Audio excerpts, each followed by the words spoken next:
Today is a great day to start your own podcast. Whether you're looking for a new marketing channel, have a message you want to share with the world, or just think it would be dope to have your own talk show, podcasting is an easy, inexpensive, and fun way to expand your reach online.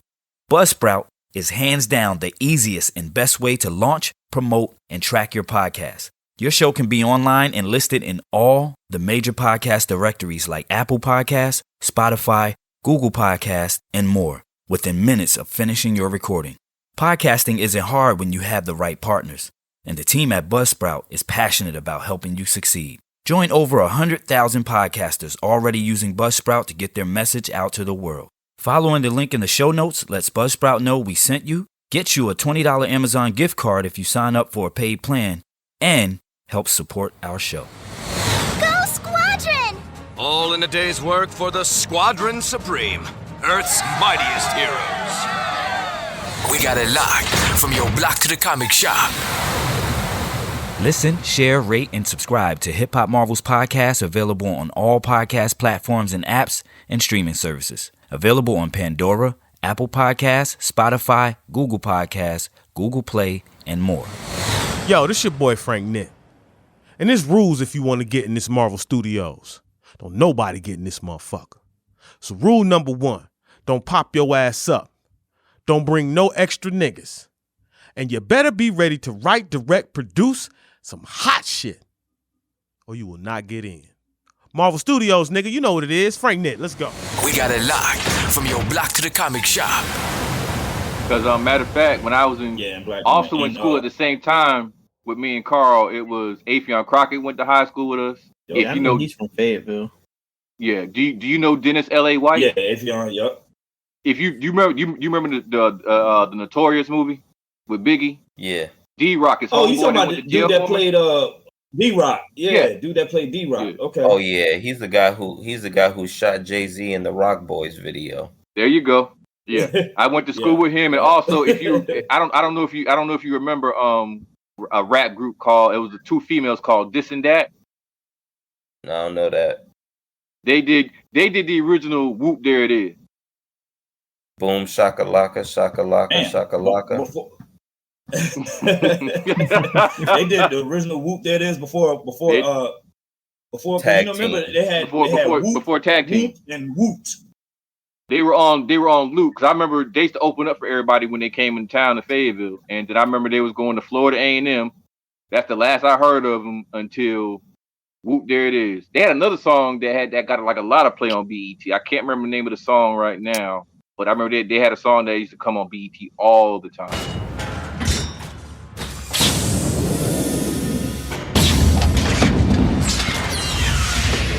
Fine. I'll do it myself. Dig this and dig it deep. You now on that wavelength, time to sign in. Dub Floyd and hip-hop marvels will chime in on topics of comics, brought to expand the hip-hop connect with the gauntlet in hand. They got it locked in, they floss in the brand. The block to the comic shop, they cross and examine. Representation's feminine and moved on the shelf, and the system is happy with the movement it's dealt. We don't wait for the sick to improve on the health, so we pull a Thanos, fine, I'll do it myself. And it'll come out extra clean, fresh for the fans like an extended scene. With the hip-hop and comic dimension, they activate you with gems they presenting. Hand in the gauntlet, yes, we gon' flaunt it. Hip-hop marvels will bring you the rawness.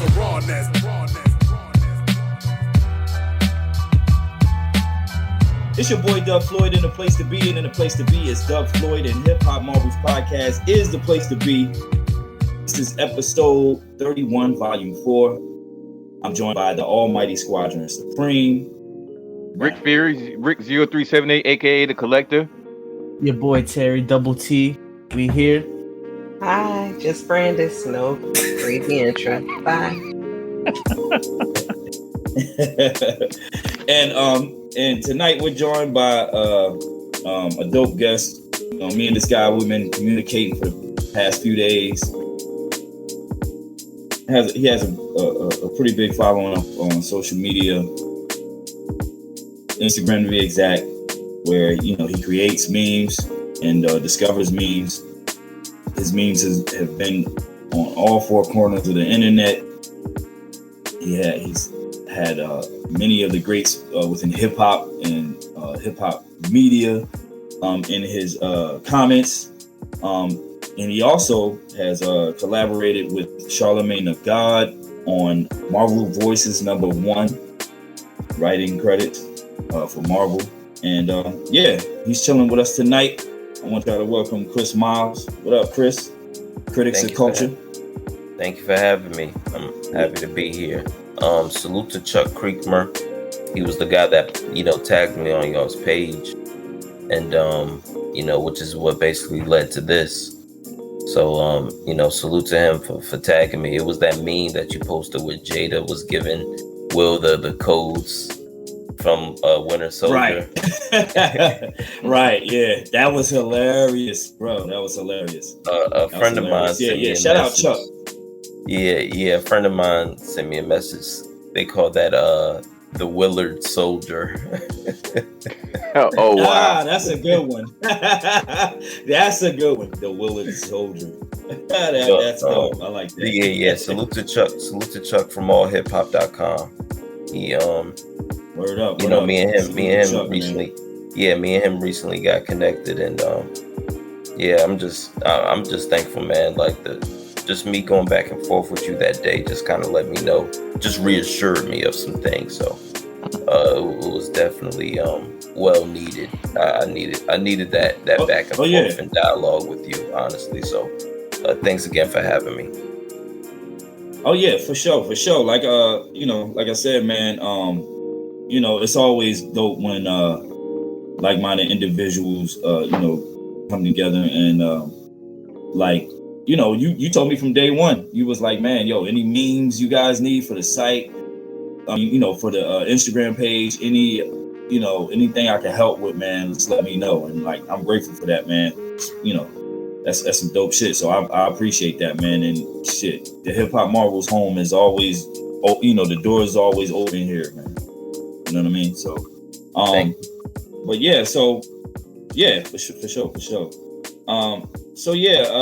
Everybody's doing all right. How's everybody doing? Brandess, Terry, Rick, how my squad doing? Y'all straight? Good. Yeah. Everything nice straight? weather lately. I've been able to sit out there at work and eat lunch outside sometimes. That's what's up. Yeah, it's getting hot. It's definitely gonna be a hot summer. I can tell. It's gonna be one of those Master Ace albums. You know what I'm saying? Yeah. Gonna be one of those long hot summers. You know what I'm saying? So yeah, definitely, most definitely. All right, so like we discussed last episode, we were talking about festival season and how there's festivals popping up. The weather's nice, everybody's outside. Terry, you had the luxury of going to Dreamville Fest, at least for the second day, Sunday, which was like Sunday, yeah, which was the day if I was to go, I was like, I definitely wanted to go that day. You know what I'm saying? They had a dope, awesome lineup that day. Let us know, a little bit about the time you spent out there and, who was performing, what the vibe was like. But, listen, I know you texted me that day. You were like, it's lit. Listen, I'm going to start it off by saying who I was disappointed by. Because I was only disappointed by one person. Well, like 1.5. But Wale...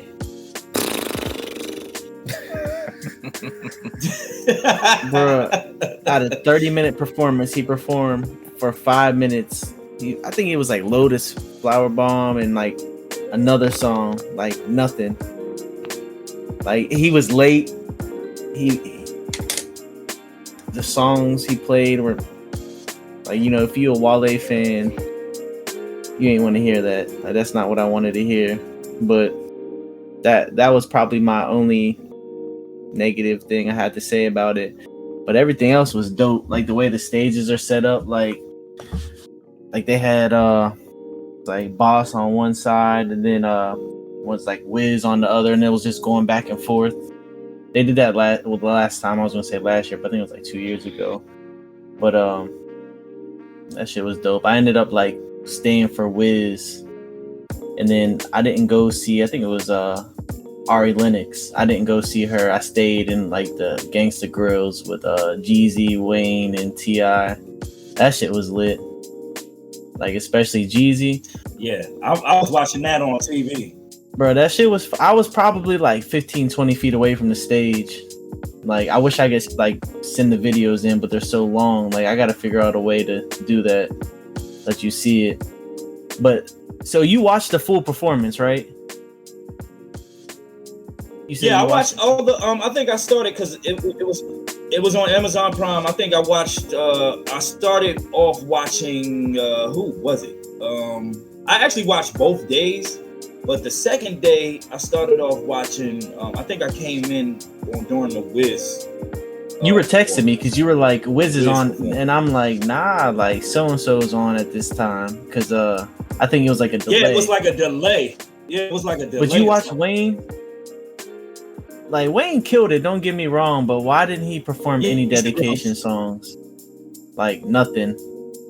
Like when he first came out there playing Nuck If You Buck. Yeah, that's what. And I was expecting him to start spitting his shit and nothing. I was kind of hurt by that.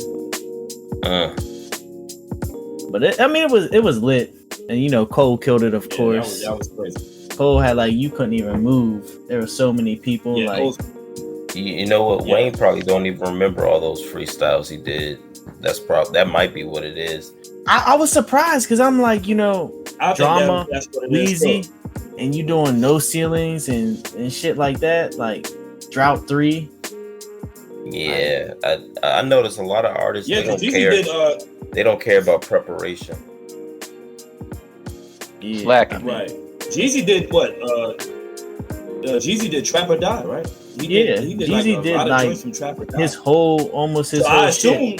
Right, so I assume Weezy was going to do dedication or something. Yeah, you know, 1, 2, 3. I think he did a No Ceilings joint. Bro, I was singing like, Lollipop. Okay, you know what I'm saying. So what he actually did that. Wayne stuck to the hits. Yeah, but I mean, like it. But the name of it was Gangsta Grills, like you know. Yeah, but you could tell he's one of those artists that probably don't always follow protocol. Yeah, I mean, I get that, but like that shit was crazy. Like being there was surreal. Like especially like I was so close. Like every time the beat hit, just knocked the wind out of you. So how was the vibe out there? Like you know, chill. Like everybody was high. Like everybody was smoking. Everybody was just relaxed, chilling, like drinking, doing whatever. Just everybody was hyped too. Like it was a good time. Like even the first time I went, like just relax, like chill. Like you're not worried about some unnecessary dumb shit. It's just like everybody's happy. Oh, and shout out to Drama though. Like, you know what I'm saying? As a DJ, like I've always looked up to Drama. You know, he's done a lot for the mixtape game. You know, me being on the mixtape circuit early on from like 04 up until like 2014. You know what I'm saying? And still, you know, putting out joints today. But he's done a lot for the mixtape culture. And then on top of that, like I was watching, you know, because they had interviews in between each of the performances. And shout out like Rob Markman, Wayno. The young lady's name, Wayno was out there, and I can't think of young lady's name off top right now. It's on the tip of my tongue. But yeah, shout out to them for holding it down. They killed it. But you know, when they were interviewing Drama, during the interview, Wayno got word that Drama, along with Tyler the Creator, won, you know, Grammy for best hip hop album. Should have won that. That should have been J. Cole's win. I thought that for sure. I thought he was going to win for sure. I wasn't too mad at the. I agree too, but I wasn't too mad at the competition, and the fact that Tyler won, I wasn't too upset with that either. Like I wasn't, you know what I'm saying? I did think that was dope though. Like I slightly was, because Tyler Creator, I mean, it's in his name. He brings creativity to the table, but I don't think he has the cultural impact that J. Cole does. Nope. I agree with Right. that. For sure. 100%. That's a valid point. And Non-fiction. Very valid point. And Very sometimes the Grammy goes in a critical acclaim route, and then sometimes they'll go the commercial route. And I think in that moment they should have went with the commercial cultural standpoint. But they know. One, J. Cole has never won a Grammy for an album, which I think is preposterous. And he's put out 2 classics in my eyes. 3. For me, it's his Born Center, Forest Hills Drive, and the recent one, the Off Season. Yeah, so that's right. I was cool. I was cool with Born Center, but I definitely agree with Forest Hills Drive. I definitely thought it was gonna get the Grammy that year that it dropped.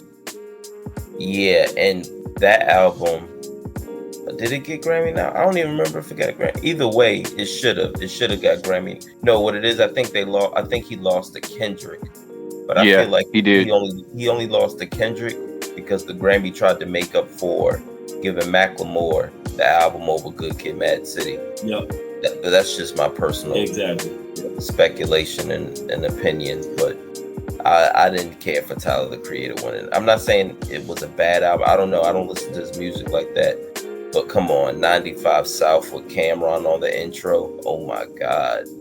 I left my girlfriend's house that morning. It was like 4-5 in the morning just so I could hear that album in the car. And when I heard Cameron, I was like, and I love Dipset. So, but at the time I thought that was dope that he found out on the interview before he went. But it's not even that. It was crazy because he was if I'm not mistaken, like the intro to him was Tyler talking about him, and then he found out I think it was like mid show, wasn't it, when he found out that he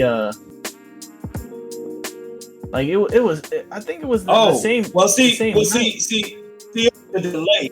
It must have been a delay or something. I don't know. Yeah, because his intro was Tyler and a bunch of other people, and then he stopped. He was, "I'm Grammy now. Thank you, Tyler," or something in mid show. I'm pretty because the Grammys was that Sunday, right?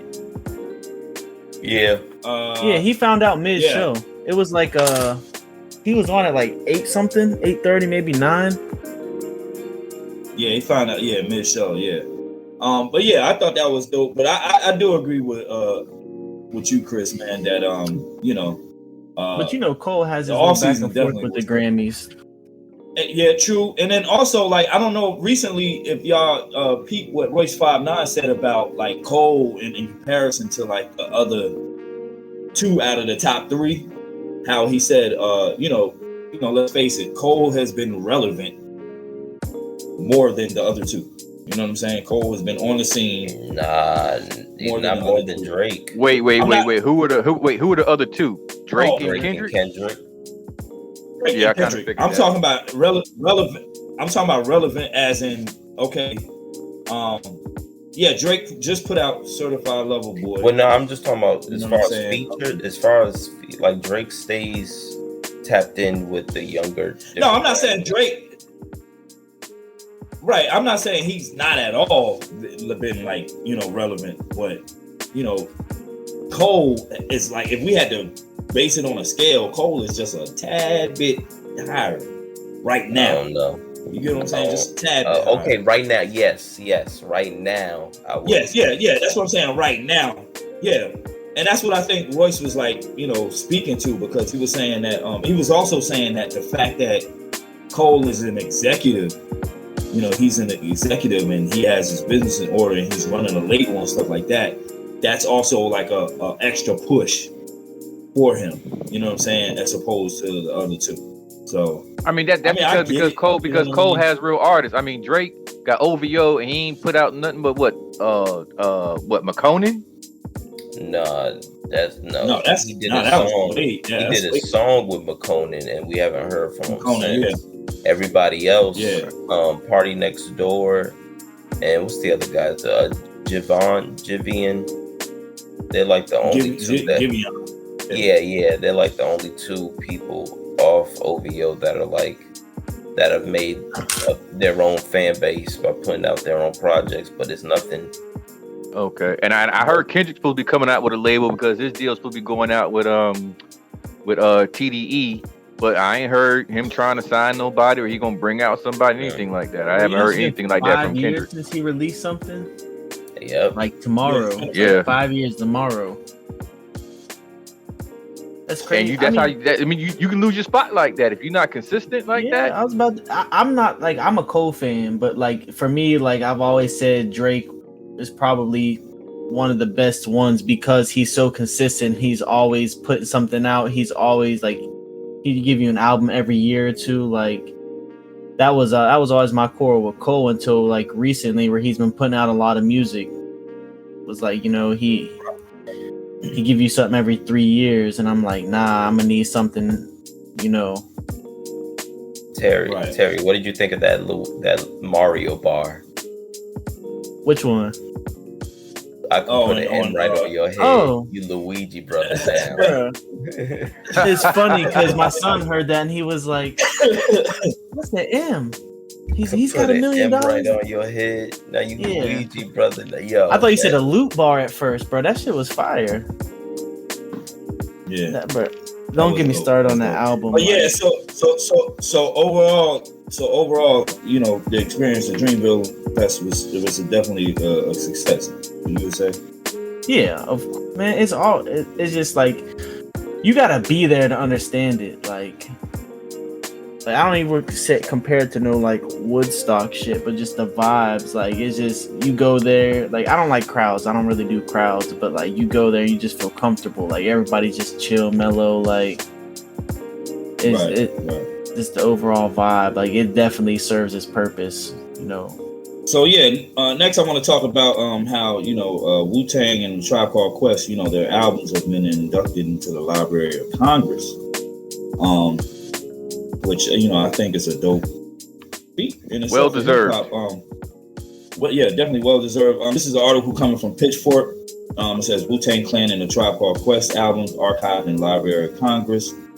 It says Enter the Wu-Tang 36 Chambers and Low End Theory into the National Recording Registry, along with records by Alicia Keys, Queen, and more. It says classic 1990s hip-hop LPs by Wu-Tang Clan and Tribe Called Quest will be archived in the Library of Congress. The National Recording Registry announced today. Along with Enter the Wu-Tang 36 Chambers and Low End Theory, the new full-length additions to the registry are Alicia Keys' Songs in A Minor, which is a dope album. I love that album. The Shirelles, Tonight's the Night, Terry Riley's In C, the Ry Cooder produced Buena Vista Social Club, Bonnie Raitt's Nick of Time, Duke Ellington at Newport, and Max Roach's We Insist, Max Roach's Freedom Now Suite. Individual songs added include Four Tops, Reach Out, I'll Be There, Queen's Bohemian Rhapsody. Oh, okay. Ricky Martin's Living La Vida Loca. Nat King Cole, The Christmas Song, and Journey's Don't Stop Believing. Damn. Okay. Robin Williams' 2010 appearance or Mark Maron's What the WTF podcast also made the list. Damn. Robin Williams' appearance on a podcast made the list? That's dope. For the podcasting world. It says check out the full rundown through the Library of Congress. So they're going to say last year's batch included songs by Janet Jackson, Nas, and LaBelle. So yeah, I think that's dope, man. Shit. Aren't both of those albums? Those came out around the same time. Correct? No, Low End Theory came out like 91. No, it wasn't Low End Theory. It was the one that came out. Midnight Marauders. That's what it was. Okay, that's what it was. Okay. Yeah, because I knew one of them came out around the same time. Because Low End Theory is my personal favorite Tribe album, but I thought Midnight Marauders is their best album.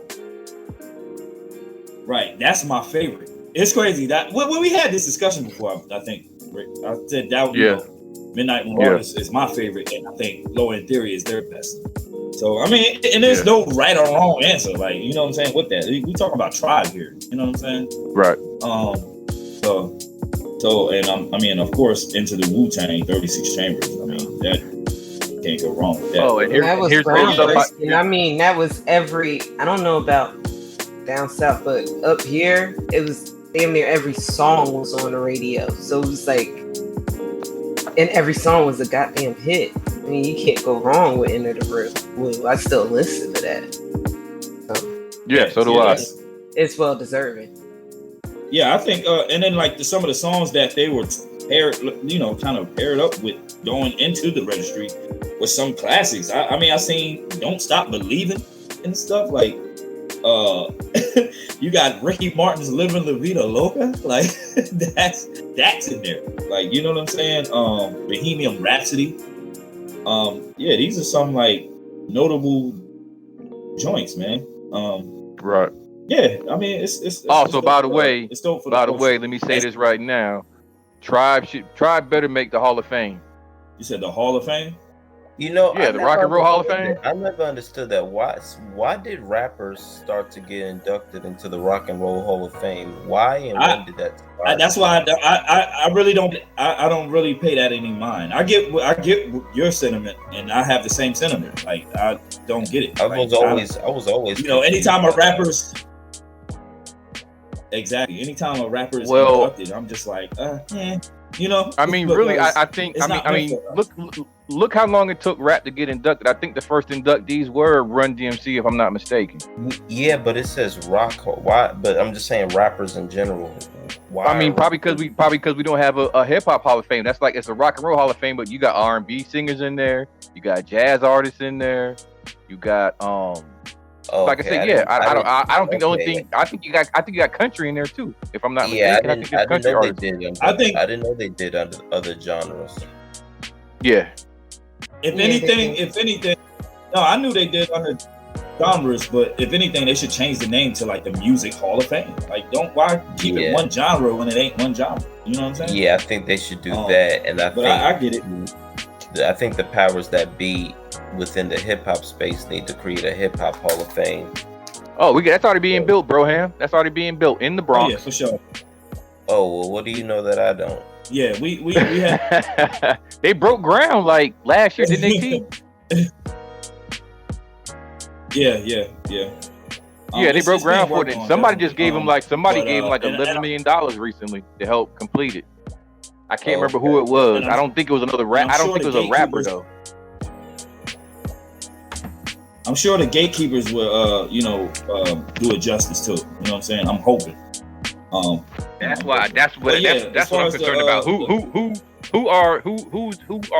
the curator or curators of the Hip Hop Hall of Fame? I need to know that, because I'm trying to tell you right now. Me and Tita went back and forth about this. Eminem needs to be behind a whole lot of MCs before he even gets in there. A whole lot of MCs. If he gets in there before Eric B and Rakim, I'm gonna be pissed. Yeah, but it's not going to be that way. Hopefully, no, it's they're I doubt that happens with a hip hop Hall of Fame. No, with a hip hop Hall of Fame held by us, held by hip hop. Thank you. Yeah, if it's held by hip hop for hip hop, I don't think that's going to happen. Yeah, but don't never underestimate. Yeah, true that though. There's always that. Yeah, the industry. It's a dope feat for the Wu-Tang and the Tribe Called Quest, for the albums to be inducted to the Library of Congress. Shout out to the whole Wu. You know what I'm saying? Shout out to Tribe. That Fife album is crazy. You know what I'm saying? Yep. I've been bumping that lately. Next, I want to talk about. This goes back to kind of like the Hip Hop Hall of Fame thing. This is why I'm segueing into this. But this is DJ Khaled gets a star on Hollywood Walk of Fame. You know what I'm saying? It's not the Hall of Fame, it's the Walk of Fame. So they give them shits away. DJ Khaled getting his own star. They had, they've been giving those away a lot. They give them away to anybody. They had pictures out. He had Jay-Z in his presence. He had who else was there? Fat Joe. Jay-Z, Fat Joe. I want to say Diddy. Diddy was there. DJ Khaled. Nori was there, but Nori didn't get in the big picture, but Nori was there too. Yeah. I was wondering. My only thing was I was wondering why Rick. But so what do you guys think, man? You think Cool and Dre? Yeah, that's a good question. That's a good question. Yeah, because Ross, you know, is part of DJ Khaled's legacy. He deserves it. What do you guys think about Khaled? You know, actually having a star on the Hollywood Walk of Fame. He deserves it. No, yeah, I don't disagree. I personally don't care. But like I said, like I said, I know they give him it's like they give him to anybody now. He doesn't produce most of the songs that he puts on his album. So. He produces the same way Diddy produces. Actually, he does. Yeah. I don't think Diddy ain't nothing special either. Well, that's what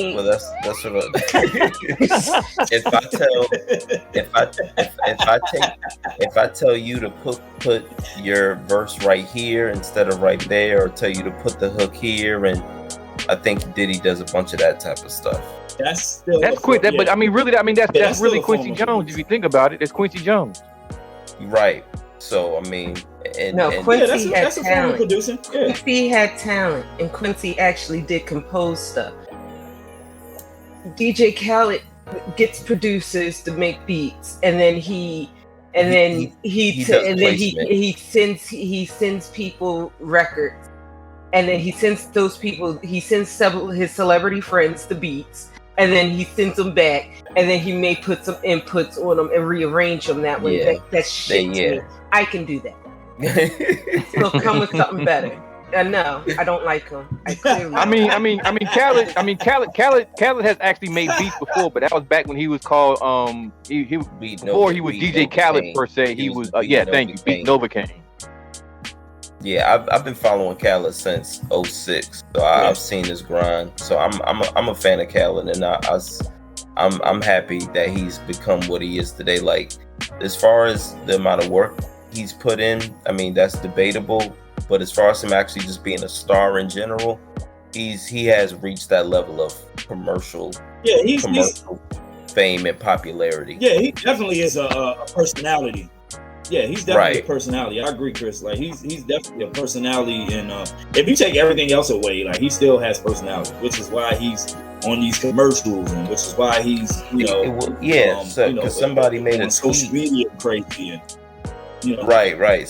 Somebody made a tweet saying that he got on the Walk of Fame before Kool Herc, and I'm like, Kool Herc never wanted to be famous, I don't think.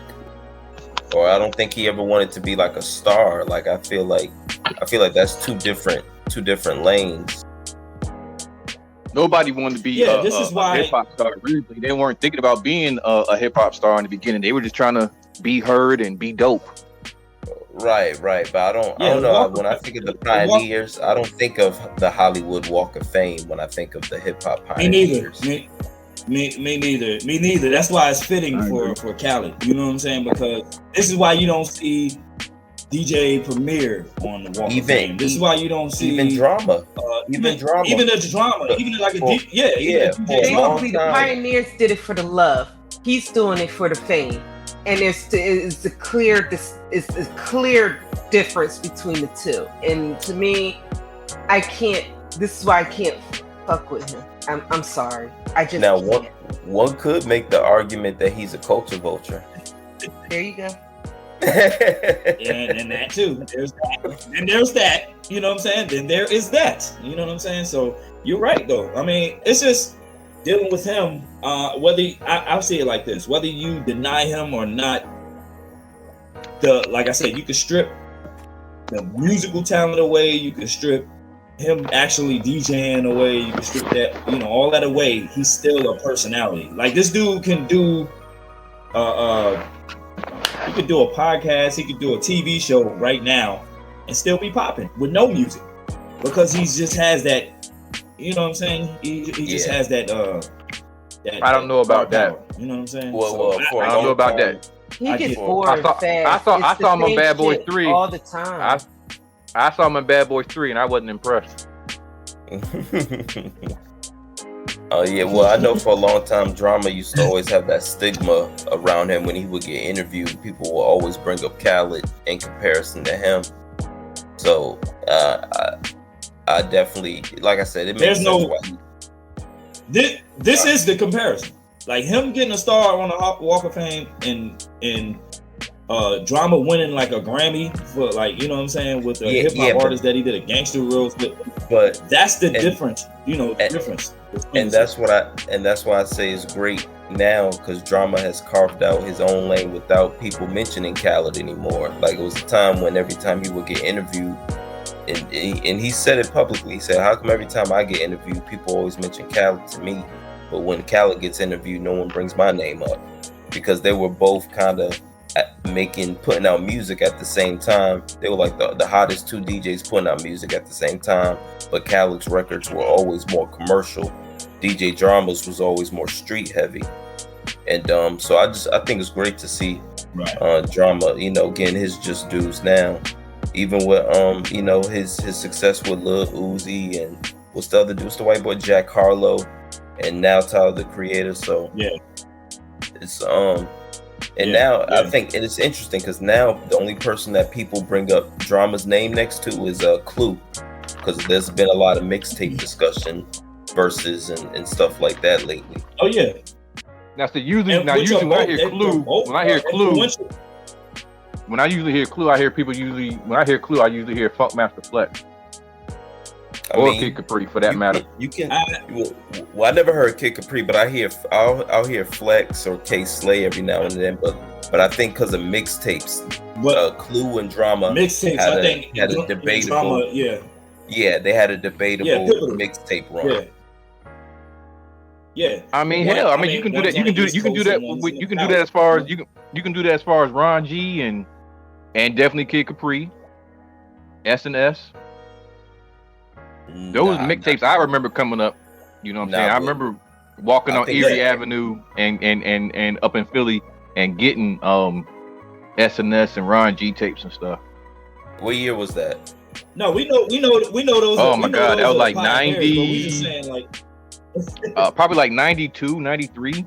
Oh yeah, see, they can't be in the conversation with Drama then, or Clue. They can't be in the conversation with Clue then, because it's you know, it's an era thing. You talking like the only difference really is those guys got like major label deals, Flex included, to put out mixtapes, which is crazy to me, but you know, yeah.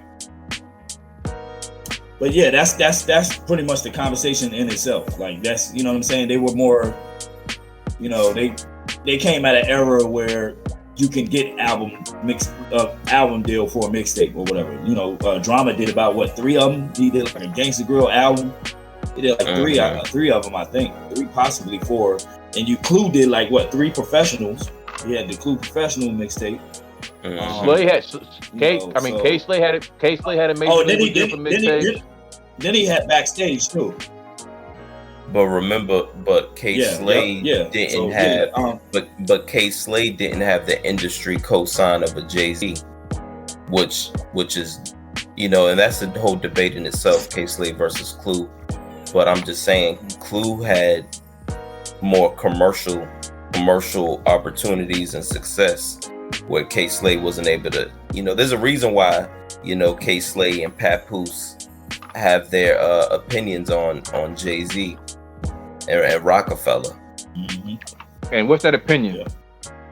That, you know, some say that there was opportunities being blocked.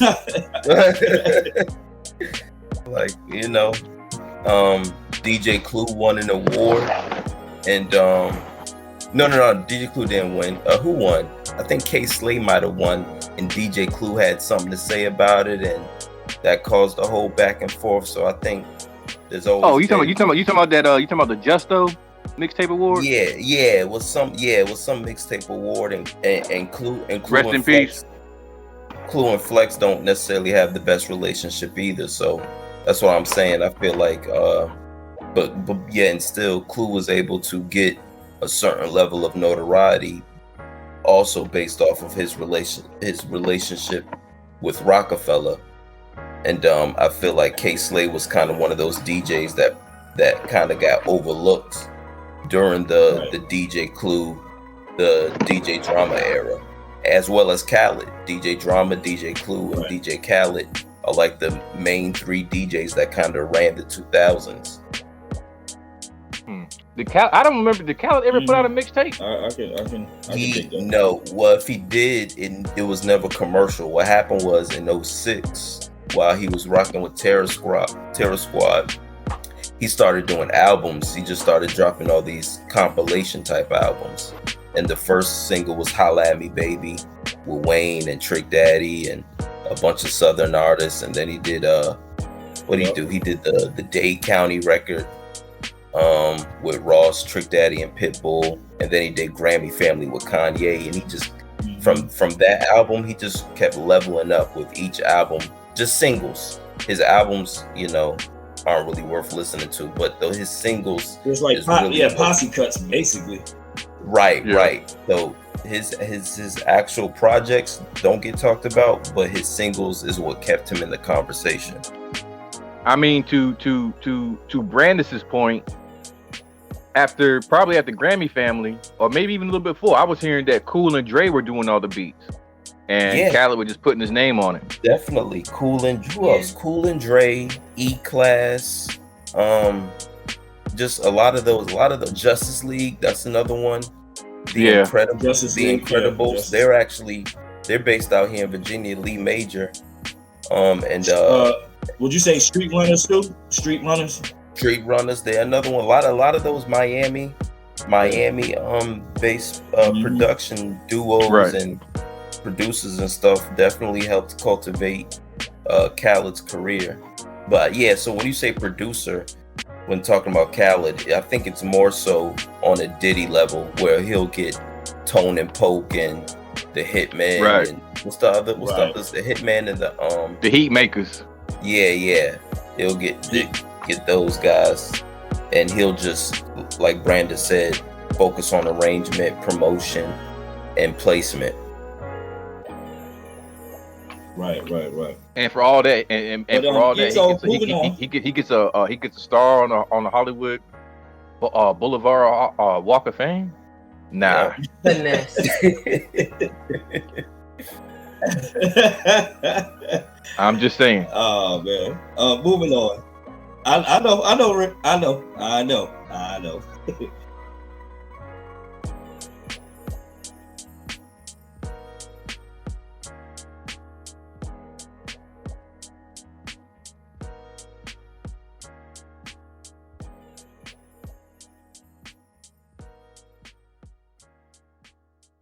We got it locked from your block to the comic shop.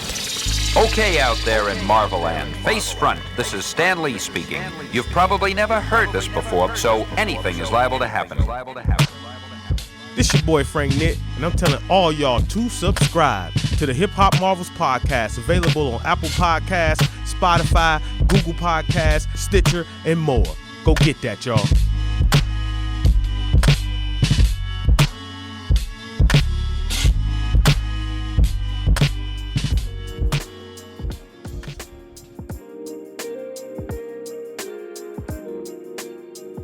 People now that go see MCU movies have no attachment to any of the characters or anything like that. I mean, I don't care what it is.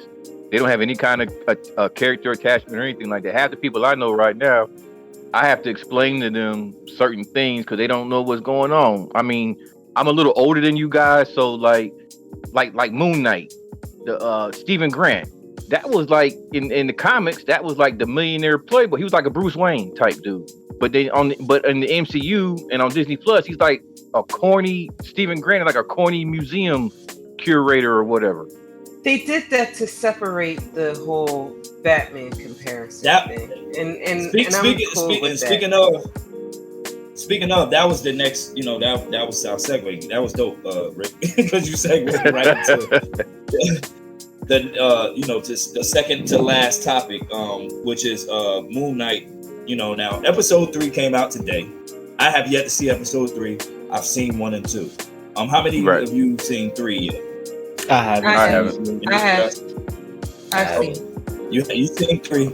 You seen 3? I've seen. Chris, you seen 3? No, I haven't seen it. You seen 1 and 2 though, correct? Yeah.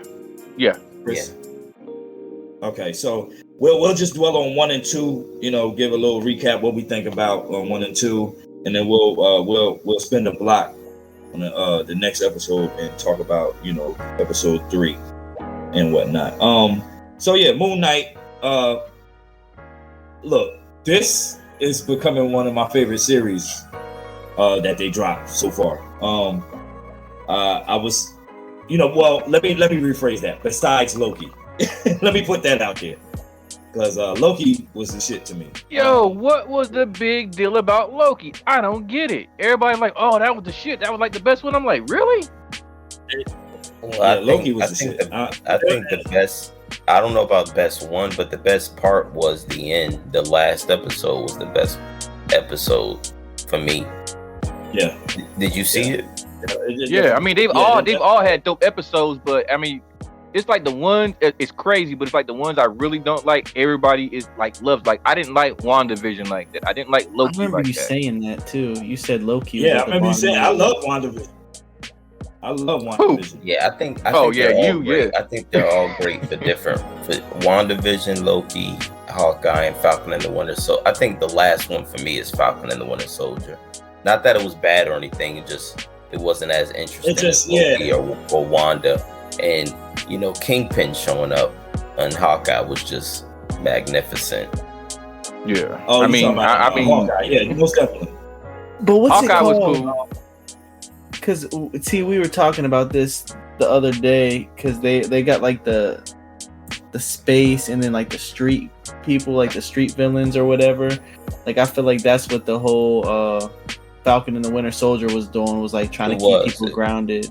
Yeah, that's exactly, and that's what Hawkeye was too. Like, because those characters can't be dealing with a bunch of supernatural things, because that's not what they do. They focus on espionage and hand-to-hand combat situations. Right. So I mean, it makes sense. That's actually, I hope Kingpin becomes one of Spider-Man's main villains in the movies. Yeah, because he's already dealt with all the supernatural stuff. It's time for him to be a friendly neighborhood Spider-Man.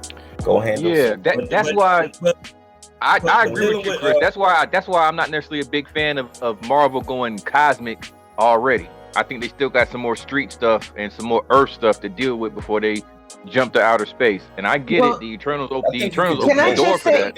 Can I just say, if I can remember what Feige said that he was going to Marvel. His plan was to take Marvel into 2 separate entities, basically.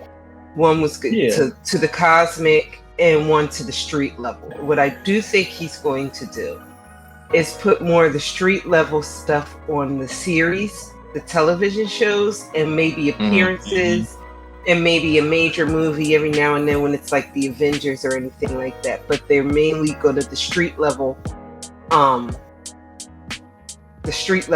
characters and the street level comics will probably most likely be the series. Whereas the more cosmic and magical ones will be the top sellers, like your Doctor Strange, your Scarlet Witch. And I think he tried to do that with the Eternals. I think he's still trying to do that with the Eternals. We just have to get through that first. I mean, you haven't heard there's going to be a sequel to Eternals, have you? God, I hope not. There will be. It's just not yet. Yeah, nothing's been confirmed with the Eternals, but as far as Moon Knight, I mean, it's cool. Like, I really don't have any strong opinions on it. I don't have anything like super positive to say or negative. I mean, it's so far so good. It's cool. I think like nothing has happened that has made me go like, oh my god, that was so awesome. Like, my favorite part was at the end of the first episode when he was pulling that monster back and beating the crap out of it. Like, I felt like that, to me, that was the best part. What I've enjoyed the most out of it was Ethan Hawke's character, though. He's the most intriguing to me. A lot of people are saying I agree with that for sure. A lot of people have been saying that, but me personally, I think Oscar Isaac is doing a phenomenal job, because he's basically, he is playing 2 people. You know what I'm saying? And he's playing them to the point to where you can recognize the 2 people. It's not like, this is Oscar Isaac, and he's switching his voice to sound like the next dude, or he's, you know what I'm saying? No, it's like whenever he's talking to himself in the mirror, Yeah, whenever he's talking to himself in the mirror, and then he has an accent too. You know what I'm saying? But whenever he's talking to Spectre in the mirror, and Spectre's talking back to him, you see it's like two different people, and I love the way they showcase that. Wait. In the mirror. Hold on, isn't Spectre a DC character? No, Mark Spector, his name. Yeah, That's Mark his government. Spector. D Spectre. D Spectre is a DC character. Mark is a DC character. Okay. Now Mark Spector. I have no idea who Moon Knight is in this series. This series is really not giving us an origin story, so it's kind of like it's character development. It's character development. Mad at it. Yeah, I'm not mad at it. I think it's actually innovative and interesting that they kind of just threw us into this guy's life instead of. I think it's giving us an origin story, but it's slow burning.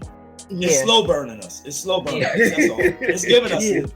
You know what I'm saying? I think this whole series is the origin per se, and then it is. It is. Right. And that's it.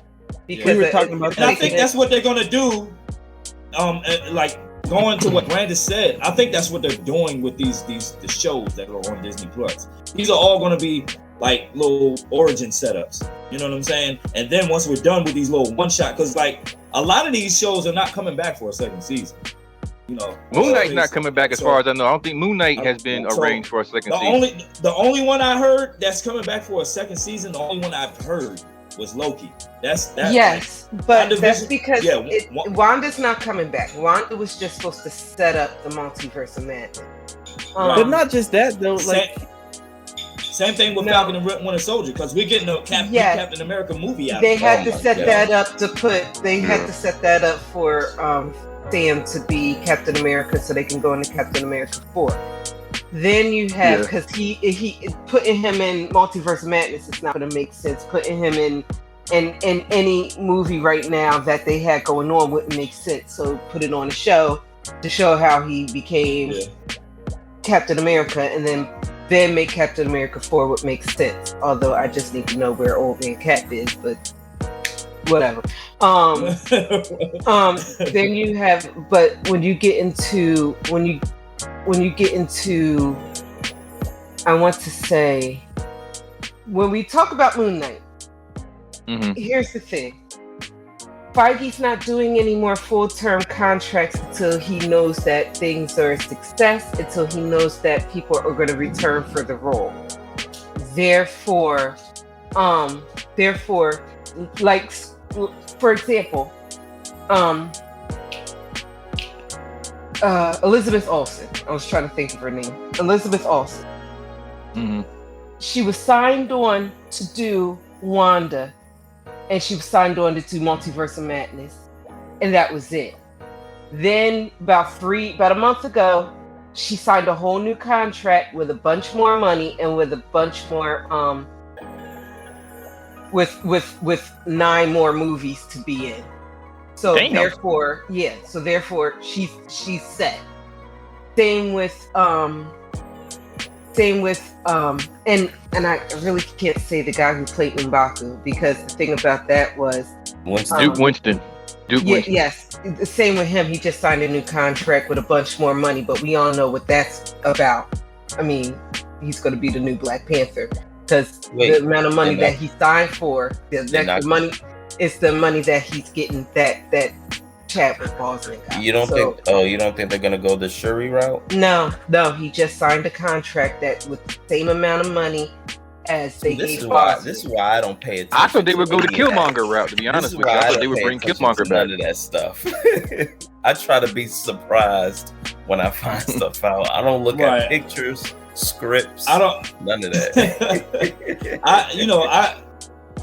It's crazy because that's a whole nother can of worms. That whole movie, man. That whole movie has me. I feel like it's sad. Like with Black Panther. It's sad. Yeah. With Black Panther 2, it seemed like it's the only movie right now within the MCU that it's just like it's I can't like even enjoy talking about that movie. Yeah, really. I just say it like this: when it comes out, like surprised me, man. And that's all I can really say. Like I can't say nothing. There's nothing else I can say about that. That's pretty much how everybody feels in a nutshell. Just just whatever. When it comes, and I'll see it, and I pray that it works out. Yeah, right. I hope and pray that it's like, you know, the dope. I will say this. I thought they finished Black Panther pretty quickly. Part 2. I think they finished it rather fast. No, they didn't. Well, it was slated. They didn't. It was slated to come out this year at first. And they had. I mean, but I know the pandemic pushed everything back. But it's like, okay, we're back to filming, and then next thing you know, okay, it's a wrap. Death. It was that and Chadwick's death. And the drama that was going on behind the scenes. You talking about old girl with filming and everything? Yeah, Letitia, right? Yeah. I mean, her getting hurt and the whole nine. Yeah. Yeah, her talking about taking the vaccine, that definitely threw everything off as far as her. They were going to fire her at first. She was bringing a lot of drama to the point where I was kind of like, all right, if y'all replace her, I'm cool. Outside of the the vaccine thing, because outside of that, I just know she got injured. Yeah, I knew about that. I knew about the injury, but first, before the injury, it was the vaccine. It was the vaccine thing. It was the vaccine. Then when they were trying to like gear her, talk her into taking the role on as Black Panther, she did this kick and scream talk, doing interviews and stuff. You know not to do interviews about this stuff, and she was doing it, expressing her concerns about where the directions that they were wanting it to go. And my thing was this: when that was going on, I was okay if they were going to replace her, because my thing is this: stop. For us as Black people, stop. Just do what we got to do to make this work, and get this is done. It's almost like we got a point to prove with this movie, man. Like, and I hope they get it right. Like, I hope they get it right, man. I don't want them to be like, you get a bunch of niggas together, they can't do it again. Like, nah, fuck that. You know what I'm saying? We can do that shit again. Because it was amazing. I'm tired of everything we do being a face. Can we solidify that we're the shit and keep it moving? And stake our claim. It's without all this drama. It's like, stop. It was the first one. I went to go see it about 3 times, 3 days in a row, because I was so proud. I was so proud of us, and it was great. I saw that movie. I was so proud of us 4 times. I was so proud of us. I'm up here. Look, for 3 months, Black people was walking around banging our chests talking about Wakanda. We were gonna make a Wakanda. We was gonna make a Wakanda. Wakanda forever. Hey, it was cool. It was cool to be a blurred for a few months. Oh yeah, for sure. Yeah, most definitely.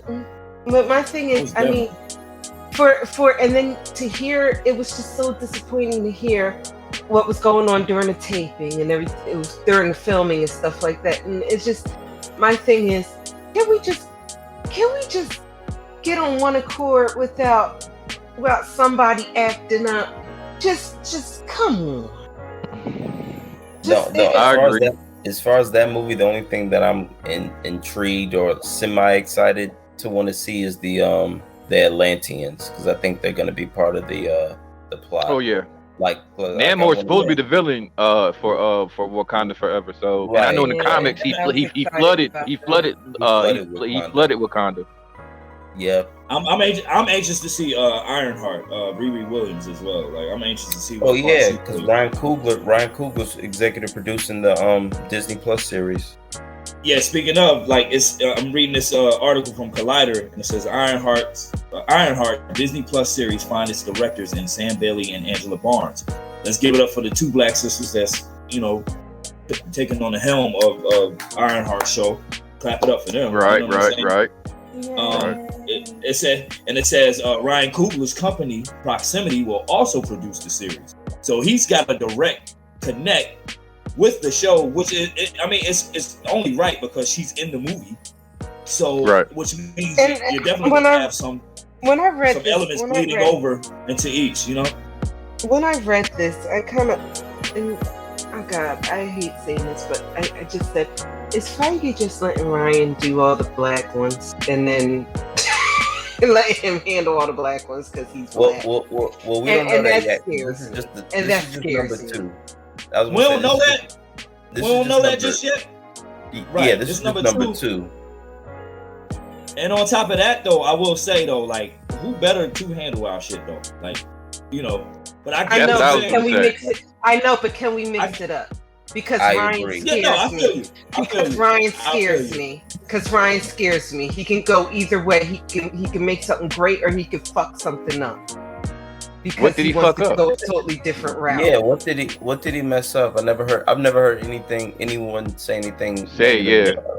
What did he mess Creed, and that's a whole nother story. I can go hours along with that. Oh but my! I just don't like how he was doing Creed, and I don't. Oh my god! I don't, wow. And I really Okay. don't like some of the things, and I really don't like some of the things he said about when he was making Black Panther before. Although it came out excellent, it was like, oh, I thought that this should go this direction and this could go that direction. Maybe because I'm just, I just don't go far away from the. Don't go away. If he was given the opportunity to, because I know like Feige, he makes people follow the guidelines of the comics. You could go out, but don't go too far out. But I think if you gave Ryan the option of going far away from the comic books and trying something totally new, if you gave him that chance, he'll do it and he'll fuck it up. That's how I feel. Okay, so you don't have anything concrete.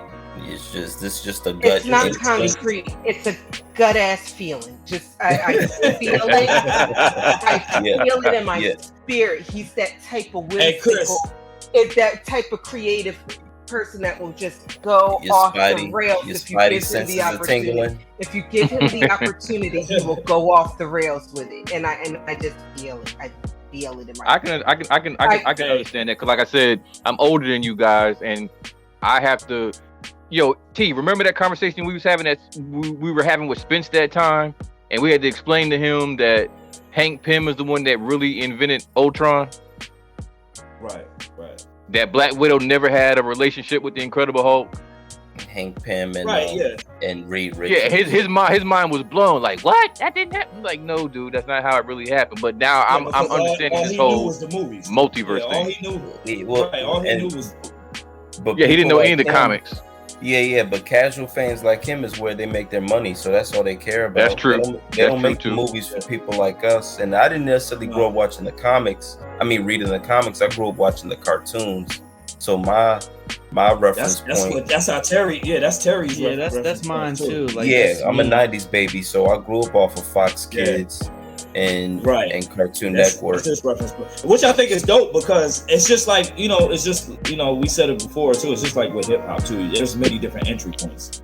Like right. But I'm aware. of the source material though. Right. And exactly. And it's I just view the Marvel universe as a whole, and I view hip hop as a whole as like one big train car, like one big train. And it's like whatever car you hop on, you have the option to walk up and down to get to different cars. You get what I'm saying? So if you came in on the animation train on car, you know what I'm saying? You have the option to walk to the comic book car and learn about that and so on and so forth. So, but before we get out of here, Chris, man, I want you to give the listeners a little bit about yourself, what it is you do. Some of the things you have accomplished, because you've accomplished some dope things, and tell everybody where they can reach you at, and did y'all want to do your fan cast before, right quick? We're gonna do that. We're gonna do it. Yeah, we're gonna do it afterwards. Oh, okay, cool. Yeah, man, I'm just a content creator / writer. I basically kind of was able to create a name for myself via social media. I made that Critics of Culture page on a whim. That wasn't planned, or that wasn't, something I had wanted to do. It was kind of like it just kind of happened out of nowhere. And I'm not gonna. It's a long story, but I'm gonna try to condense it. TK Kirkland is one of the reasons why I made that page. I'm part of that whole TK Kirkland narrative where he put everyone on and he was there for these different things. So I made a meme and TK Kirkland reposted it. And the reason why I made the meme is because I was in Vlad TV's comment section and I saw all these TK Kirkland jokes. I was like, yo, how come everyone isn't making memes off of these jokes? This is funny. So I decided to make one meme off of it. And then I was like, well, let me just start posting memes. Let me see if I can get some traction off of it. And I had made a second Instagram account because of something that I was trying to do. And I just, that second Instagram account ended up turning into Critics of Culture. The year before I made the Critics of Culture page, I had got connected with Charlemagne. So I would sometimes send him my memes randomly. And one day he reposted one of my memes. I ended up getting, like 5,000 followers in 1 week. And I just been building the page from there. So it was like, for me, it was kind of like, it grew like grass, slowly but surely. The page has become what it is today. I'm in my third year with the page. And in 2019, is where I got my first opportunity with Marvel. Like I said, I ended up getting connected with Charlemagne in 2018, built that relationship with him. He realized how much of a fan of comic book related content that I am. So he hit me up one day, was like, yo, I got this project for Marvel. I want to either do a story about Blue Marvel or Ironheart. Can you give me some ideas? And I basically gave him a whole concept for a Blue Marvel Christmas story. He liked it, ran with it, and I was able to get my first opportunity with Marvel Comics. That's what's up, man. That's what's that up. is dope. Yeah, that's what's up. And and he bigs you up a lot too. I've seen some of the little clips of him on the Breakfast Club, and he bigs you up. No, he don't just call you Critics of Culture. He bigs you up by your name. He says my name and everything. I'll go ahead and I'll say it like he's actually my biggest supporter. Like he's out of everyone that's reposted my content, he's probably given me the most credit, and it's helped my page grow to what it is today. And like I said, he's one of my biggest supporters. And I don't know, I'm kind of just happy to be here, but as far as the page goes, that's just one attribute. Like I'm really just trying to use that page to create an opportunity for myself to work in the industry as a writer or producer. So the memes, I can make memes and I can go viral every now and again.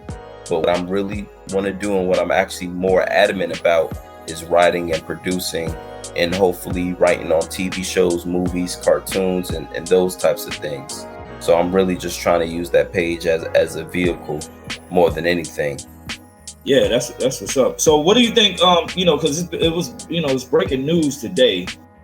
That Charlemagne the God, he's he's linked up with he's set to develop his own graphic novels. You know what I'm saying? With his Simon and Schuster imprint and AWA Studios. And he's also linking up with the likes of Kevin Graveau, who's known for doing the Underworld movies.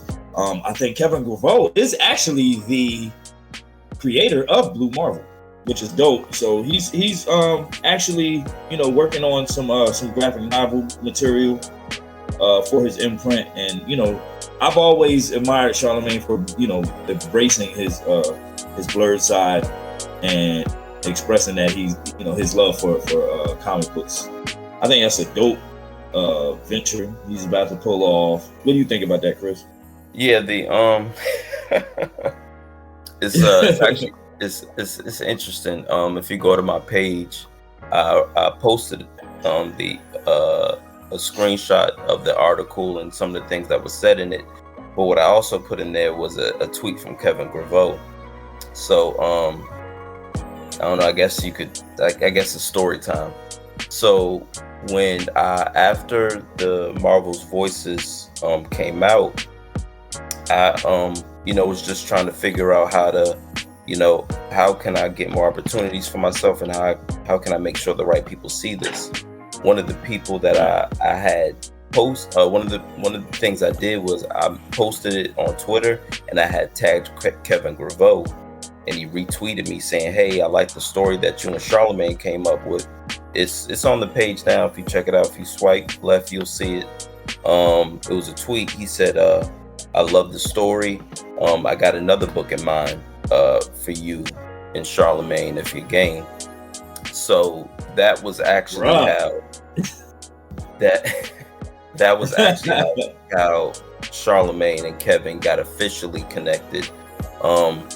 I don't believe there was too much communication between them before me, but I got in contact with Kevin, and I gave Kevin's contact to Charlemagne and gave Charlemagne's contact to Kevin. So that's what's up. So you were like the conduit, but that's what it's all about, man. Like linking these folks up and networking and just building on, especially within our community. You know what I'm saying?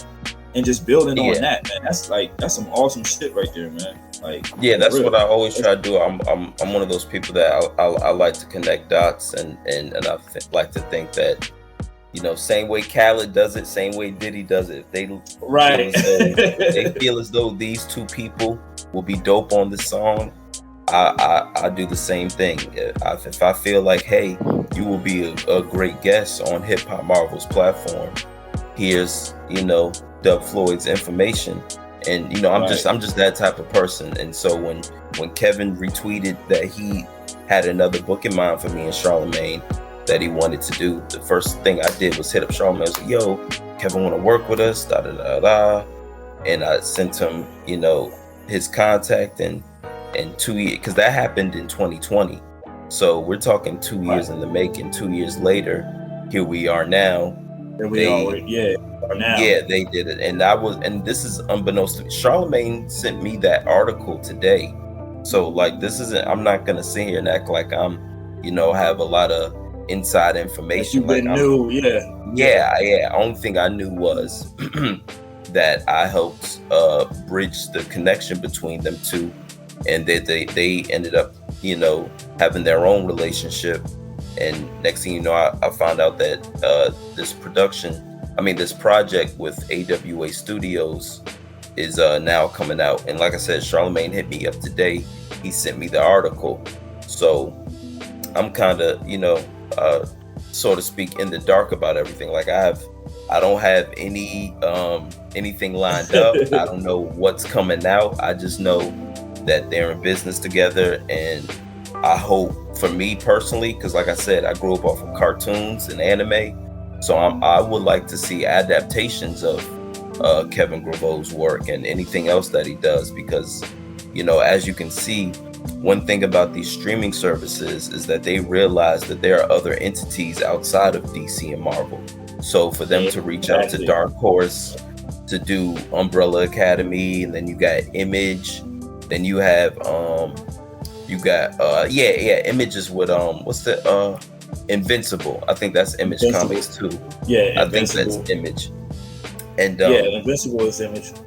Right. So you got Invincible with Image, and you have the boys and stuff like that. Yeah, the boys. Exactly. So that's the point I'm trying to make. You have all of the other comic book companies and publishers outside of DC, outside of the big two, that are still being able to get opportunities for themselves.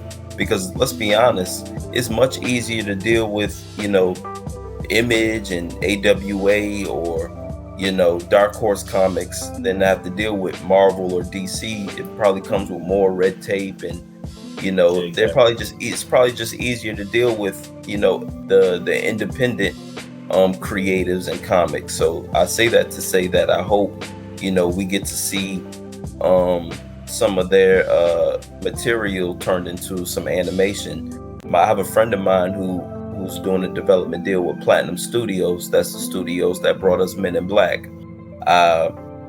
Jay-Z and James Samuel, who did The Harder They Fall, recently have something going on with Boom Studios. So Boom Studios, Like Right. it's crazy how everyone's getting into that market.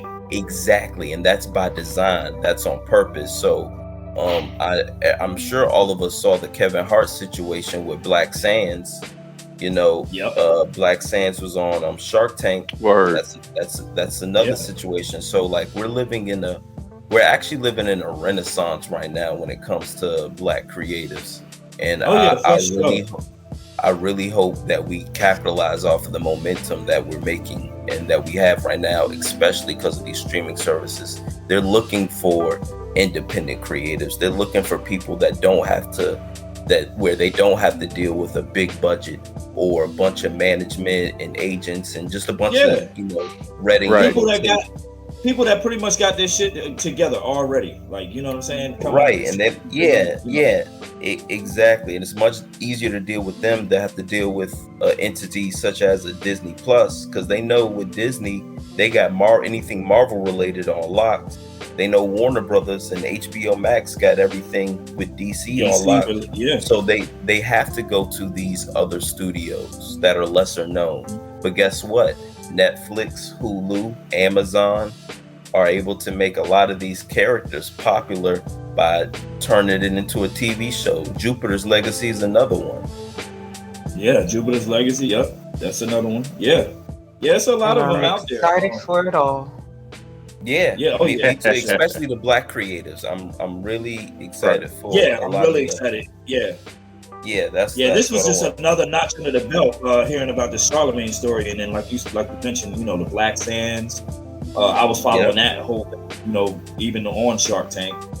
You got like I just read about the Jay-Z venture. It's just crazy. I'm like, this is wow. And recently 50 Cent is hooking up with Christopher Priest. I had the luxury of meeting Christopher Priest at the GalaxyCon 2 years ago, who is said to be the first Black man in mainstream comics. Wow. He's got the project with Christopher Priest. I forget the name of the character. I think it's called Zero, where this Black man who's disguised as a white man or something like that. Look it up. Look up Christopher Priest and 50 Cent. They got a project coming out together. This is wonderful. And then you got I just want to give a shout out right quick. You got Aunt Piper at Trill League. You got Trill League, yes. Yeah. True, I like Trill League. You got The Bitter Root with Regina King and Stanford Green and Chuck Brown. Shout out to Chuck Brown, Stanford Green. Shout out to David my man Walker. Shout out to my man Greg at Tuskegee Ayers. I got to meet him at GalaxyCon. So it's like I'm looking at, and shout out to my man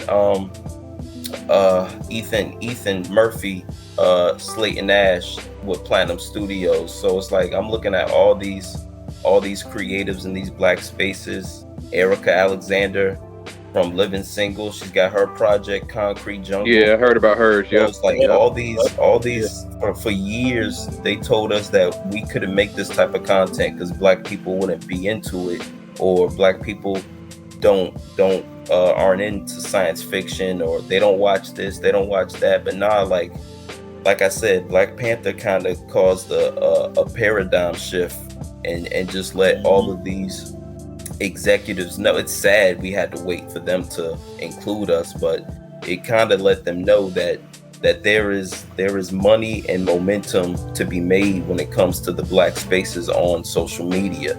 Like, it was people like us that gave Black Panther and Luke Cage all of the money that they made, because people were rewatching again and going to the movies over and over again. You can't forget the influences, the memes. There was a bunch of Black Panther memes that were coming out 2 years before the movie came out. Civil War. Crazy. Right, Civil Wars what really popped it off, because that's when Black Panther and Spider-Man made their debut. And I witnessed the whole thing. So it's like I'm kind of proud to be in an era right now where, it's kind of cool to be a blurred. It's I don't know. What a time to be alive is all I have to say. Oh yeah, for sure, definitely for sure. Man, like I said, the stuff that you're doing is extremely awesome. And I got something I'm working on too. I'm trying. I'll show it to you later. But like, I got something I'm trying to get off the ground as well. So hopefully, I can start pushing that. I got a really dope idea. So, and that's another space. No, I feel you, because I already know it's like top secret. You know, it's still in development. You know. Yeah. Oh, But I want to put it out. I want to put it out as soon as possible because, man, let me tell you, like I said, the memes are cool. That's fine. That's dandy. But that's just one attribute. I got. That's just a stepping stone to get you to where you want. Bro, that's just an infinity stone. I got 5 more. Yo, that's what's up. That's a dope way to put it. It's not a stepping stone. It's an infinity stone. Yeah, but, man. I'm ready to show off my gauntlet and everything, yo. That's what's up. That's what's up. We appreciate you coming through, man. Like, you know. Word, man. Word. We definitely appreciate it. Going through the topics with us. You know, what we were planning to, do these fan castings or whatever. We're going to just pick that up next episode. And you know, because I know we've been on for a minute, but yeah, like I said, can I ask y'all one thing before I go? What's up? That? From each of you, which moment was greater? Tobey Maguire making his appearance in the MCU, or Captain America using Mjolnir? Oh man! Wow, I've never been asked a question like that. Let me think. Personally, like I'd have to go with yo, that's a tough one though. Because hear me out. Because if you paid attention when Captain America knew he was worthy like way back, like Thor seen it too. Because if I forget which movie it was where he picks up the hammer, The Avengers Part 2, Age of Ultron, and wiggles. And then Thor, his eyes get kind of big. Like, I remember seeing that, but I didn't pay too much attention to it. So it was almost like I expected it, I guess. Like, so you expected it with Cap? Yeah. Like, I didn't know when, but when, like, if you really paid attention, you seen it wiggle. Like, it moved. Yeah, exactly. Yeah, I think that was the payoff though. That was the payoff because like we knew, but we didn't know, nigga. Like, you know what I'm saying? Like, you know what I mean? Like we knew, but nigga, when he picked that shit up and threw that shit, like, come on, man. Like, so are you going with Cap? It's a tough one though, bro. Cause like. We haven't seen Tobey. It's crazy because I'm gonna tell you what I'm engaging on, and I'm gonna tell you what I'm engaging on. I'm gonna gauge it on because I was in the theater for both, right? Me too. I'm trying to gauge it on the crowd reaction. Fuck my reaction. Both got standing ovations with me. True, but I'm trying to picture like what got more, like just slightly a tad bit more.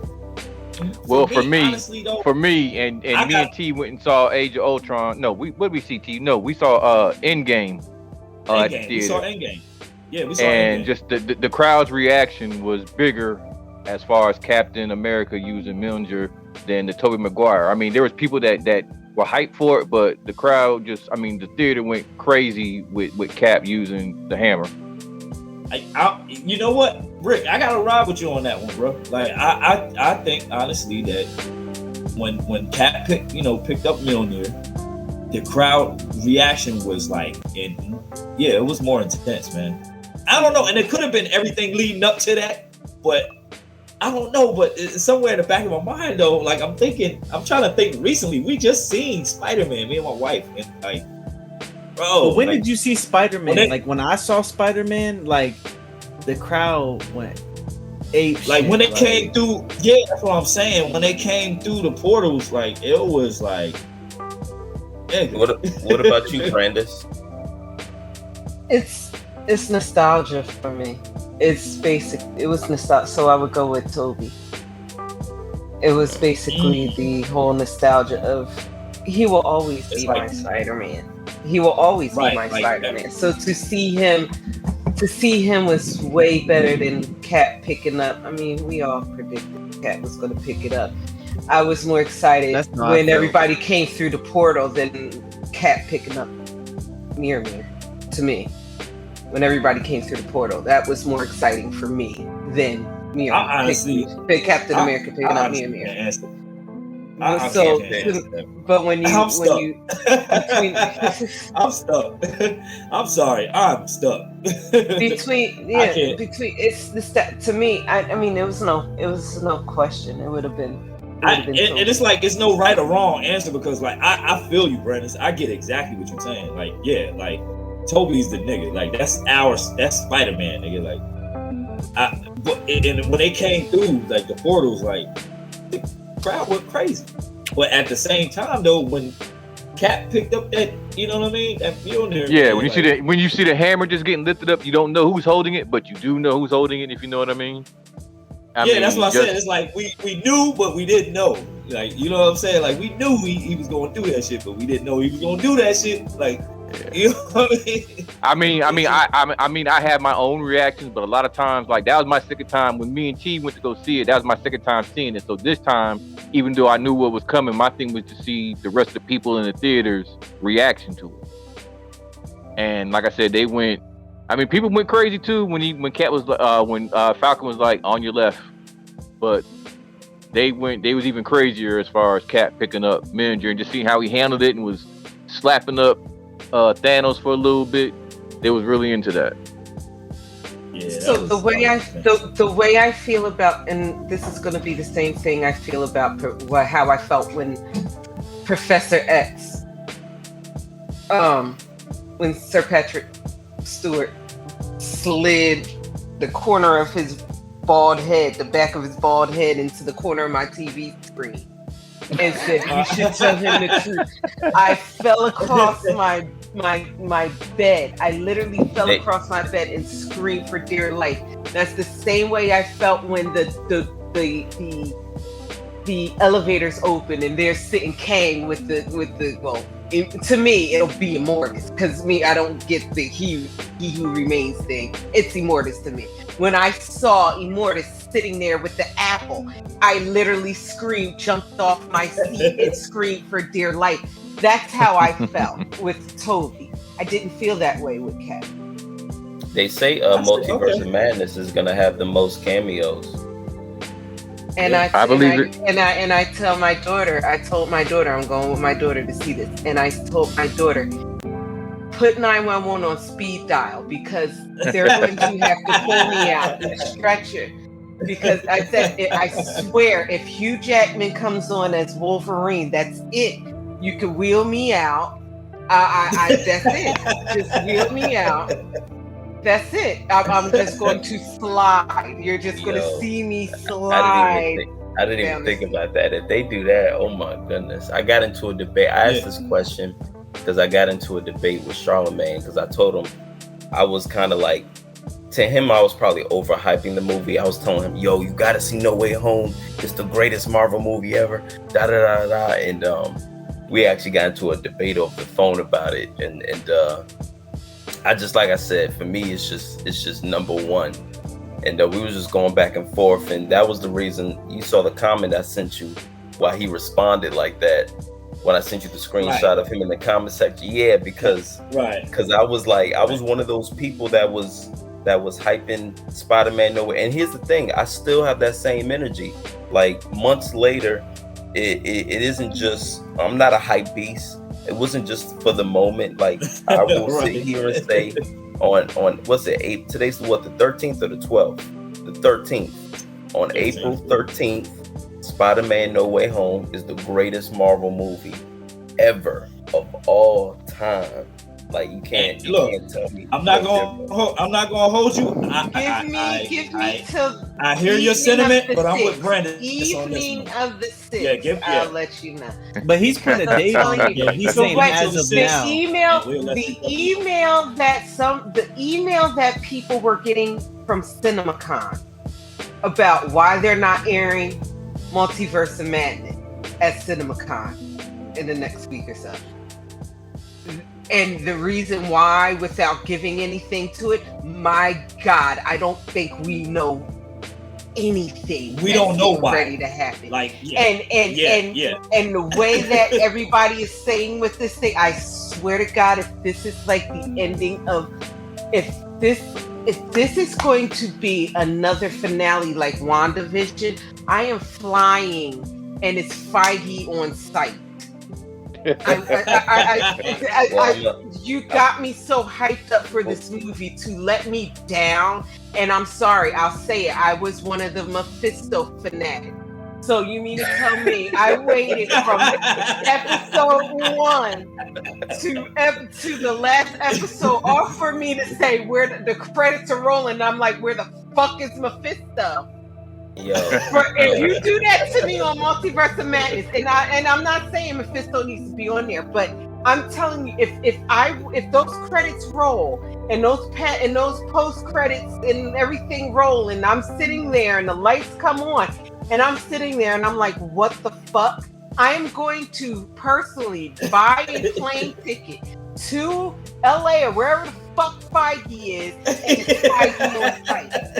And that's how I see it. Well, I'm gonna tell you what Doctor Strange told Wanda. We're not here to talk about Westview.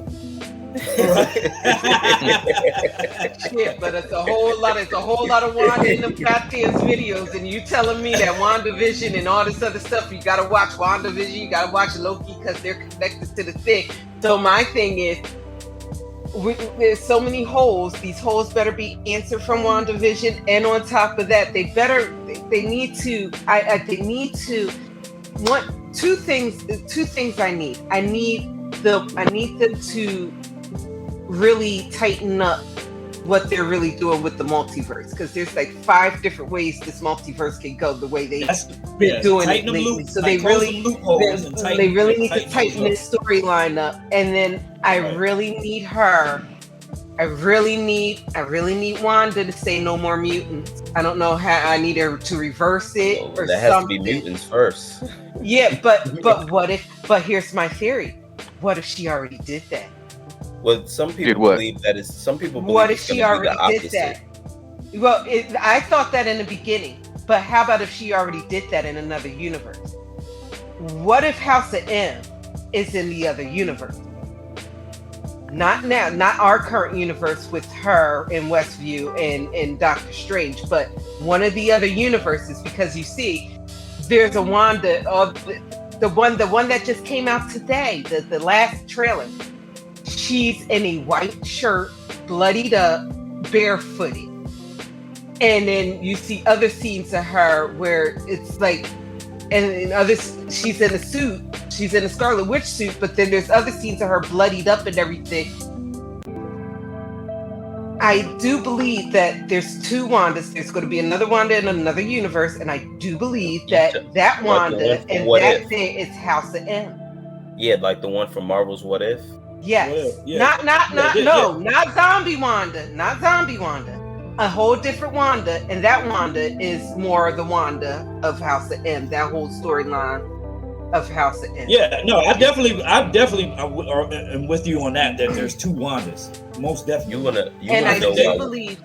I think that's what's going. I think that's the fight right there. There's going to be 2 strangers and 2 Wandas. Right? You know what I'm saying? You want to know why? You want to know why Wanda was using astral projection. That's what you want to know. No, I think that she's using. And I think that she's using the other Wanda in the other universe, which the Wanda in the other universe is going mad and killing everybody and making realities and no more mutants, which causes the mutants to go into the MCU universe. What y'all think of Mortal's CGI braids? Horrible. I mean, it's not. I mean, I'm not here for Mortal. I'm really not. I'm here for. Let me say this, and when I say this, Terrence is gonna exactly know what I'm talking about. Tyler Perry wigs. Shamar Moore? Shamar Moore cornrows. Oh, that's so sad. Can I rake your leaves? But do you know? But I do believe that. I do believe that. I do believe because they had to bring Mordo back. I think they forgot all about Mordo to the end, and then they said, "Oh shit, we got to bring Mordo back," and just threw him in somewhere. And this is where you keep getting him from. Let me say this. One of the things I have heard about the Multiverse of Madness. That's how supposedly, allegedly, possibly is how we're supposed to get the Fantastic Four, the X-Men, like a lot of people that they're bringing into the Marvel, into Earth 616, they're supposed to come through the multiverse. I'm hearing that they're going to close the multiverse holes or whatever, but a lot of things and a lot of people are going to escape to this time to 616 before they're able to close it. I think that's because that's how we're supposed to get like Doctor Doom, the Fantastic Four, the X-Men, a couple of other characters they're talking about bringing into the MCU. So we'll see. And let me say this about Spider-Man right quick, about No Way Home. My only thing, I won't call it negative, but I was expecting it. I expected the whole Sinister Six in Spider-Man. They were short one. I thought they were going to bring the Vulture back, but they didn't. I wanted to see Venom. No, because I wanted so to many see Tom leads. Hardy and Tom Holland. I think they're eventually going to clash. I don't know. No, after Morbius, I don't think they'll be doing any more. Yeah, that crossover. post-credit scene when Tom Hardy went back to his universe and left a little speck of the symbiote. I think they're probably going to get a different Eddie Brock for Tom Holland. Yeah, I said that before. Yeah, I said that before. They're gonna have a whole new Venom for him. Like, all right. Yeah. But I'm saying, I'm thinking they can bring back Vulture, maybe bring back the Shocker, even Kraven. I keep hearing about a Kraven solo, which doesn't make that much sense to me. But remember, Bokeem Woodbine played Shocker and Scorpion's in jail with the Vulture. That's why I thought they were gonna like break out for whatever reason. Or I mean, they didn't have to have all of them, but I thought they would have added at least the Vulture coming back. But they brought back Sandman, they brought back the Lizard, they brought back Electro. They brought back, who was the fifth one? Doc Ock. Yeah, we'll see. We'll see. But like I said, man, Chris, it was dope to have. Look, hey, Squad. It almost seems as if he fits in with the Squad. Nigga, like, you know what I mean? Like, it's crazy. That is true. But that is true. Yeah, that is it's true. like he fits in with this. He fits right in and whatnot. He made himself at home. You know, he said Right. come in. You know what I mean? He kicked his feet up on the couch, went to the refrigerator, got some snacks. Nah. I ain't do that. I'm much more humble than that. But thank you for having me on the show, and thank you for indulging my last question. I know you guys got to go. I like to get people's perspectives. It's all good. Before you go though, we already did the about recasting certain characters. Just give us one of the characters that you recasted that need to be recasted badly, and who you got. I don't know if I have a recast. I do think that I'll throw a name out there, and you give me off the top. We just do that one, and then for the next episode, like we'll do a full blown. We'll just have to bring Chris back on for the next episode. Okay. I'll just throw one out there to him. Let me see. You gotta do the one that me and you was talking about that was damn near impossible. Which one? I gotta hear that one. What was damn near impossible? I gotta hear that one. Yeah. So Kitty I had a hard time with Kitty Pryde too. Yeah, I have no opinion on Kitty Pryde. So the only one I have an opinion on is Blue Marvel. I think Idris Elba or Jamie Foxx should play him. That's okay. I can see. Jamie's already in the MCU for Electro, so I doubt. Oh, yeah, that's right. That's dang. He can't do that in that. Dang, you're right. Yeah. I can see Idris though. So okay, hold on. Let me change that. Idris Elba or Aldous Hodge, who's currently playing Hawkman in Black Adam. Right. Okay. With me, as far as Blue Marvel, I had two people I was debating, but I got Denzel and I got Keith David. But I wanted a young Blue Marvel though. You want a young Blue Marvel? You didn't want the old Blue Marvel. But it would be fitting to have though. I get where Rick coming from though, because it would be old. I get it too. It would be fitting. It would be fitting because given his story, like, you know what I'm saying. Yeah, he got his. I mean, when he came in, he didn't come in as a young guy anyway. As far as introduction. And he was back in. This was back in like the '60s. Like, you know what I'm saying? Yeah, He was. I like, remember. You know what I'm saying? So he was alongside Kennedy and shit. So yeah, it makes sense.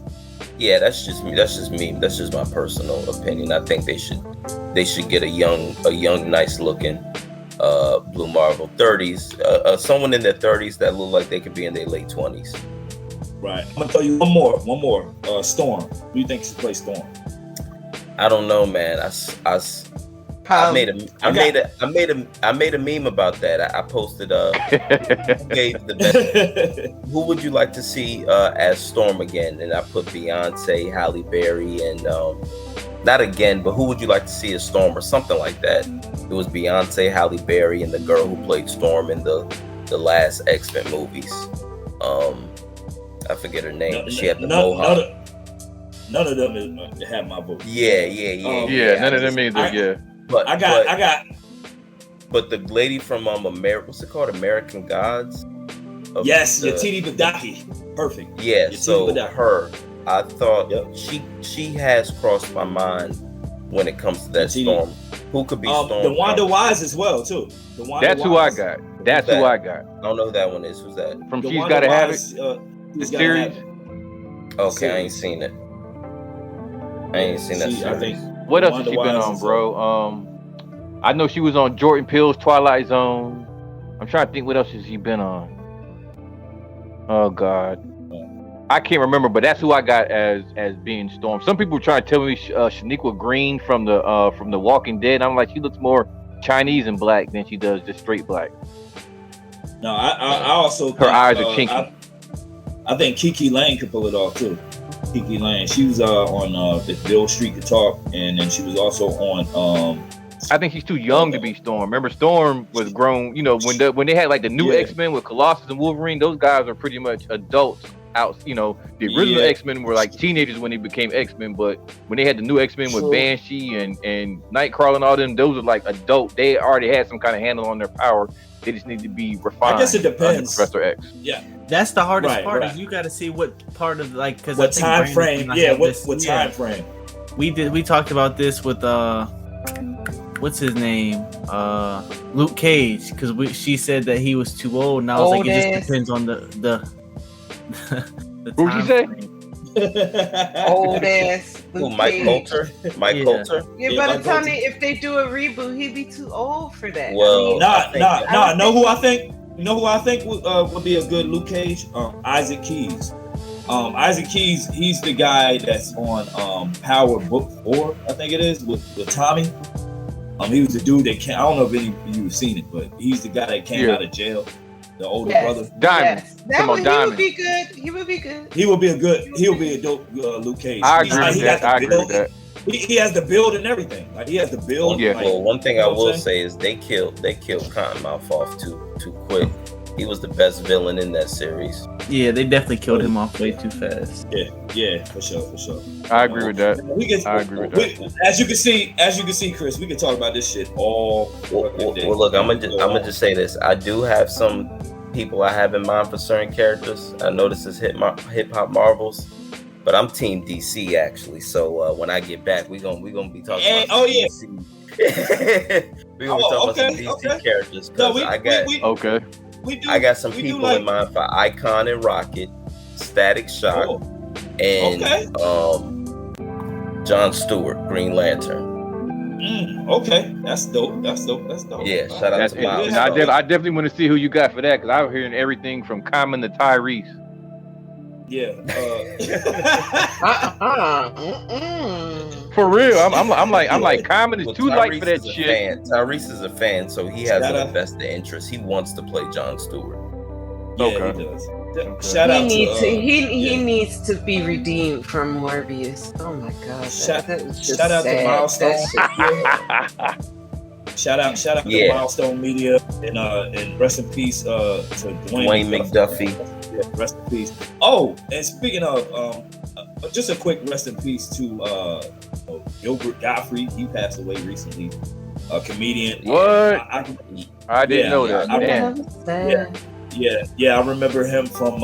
It's crazy because I just saw How to Be a Player the other day, and he was, all I could hear is him saying, It's an onion booty. It makes you cry. You know, so yeah, man. I remember seeing him in the old Third Base videos back in the day. Gasface and I think he was in Brooklyn Queens or something. Like he was in a couple of Third Base videos. Man, I remember him. He's Gasface for sure. Definitely linked to hip hop. Definitely linked to hip hop. You know what I'm saying? And House Party 4. House Party. Wasn't he in the Run DMC video or some shit too? Like, correct me if I'm wrong. I want to say he was, but was he in a Run DMC video?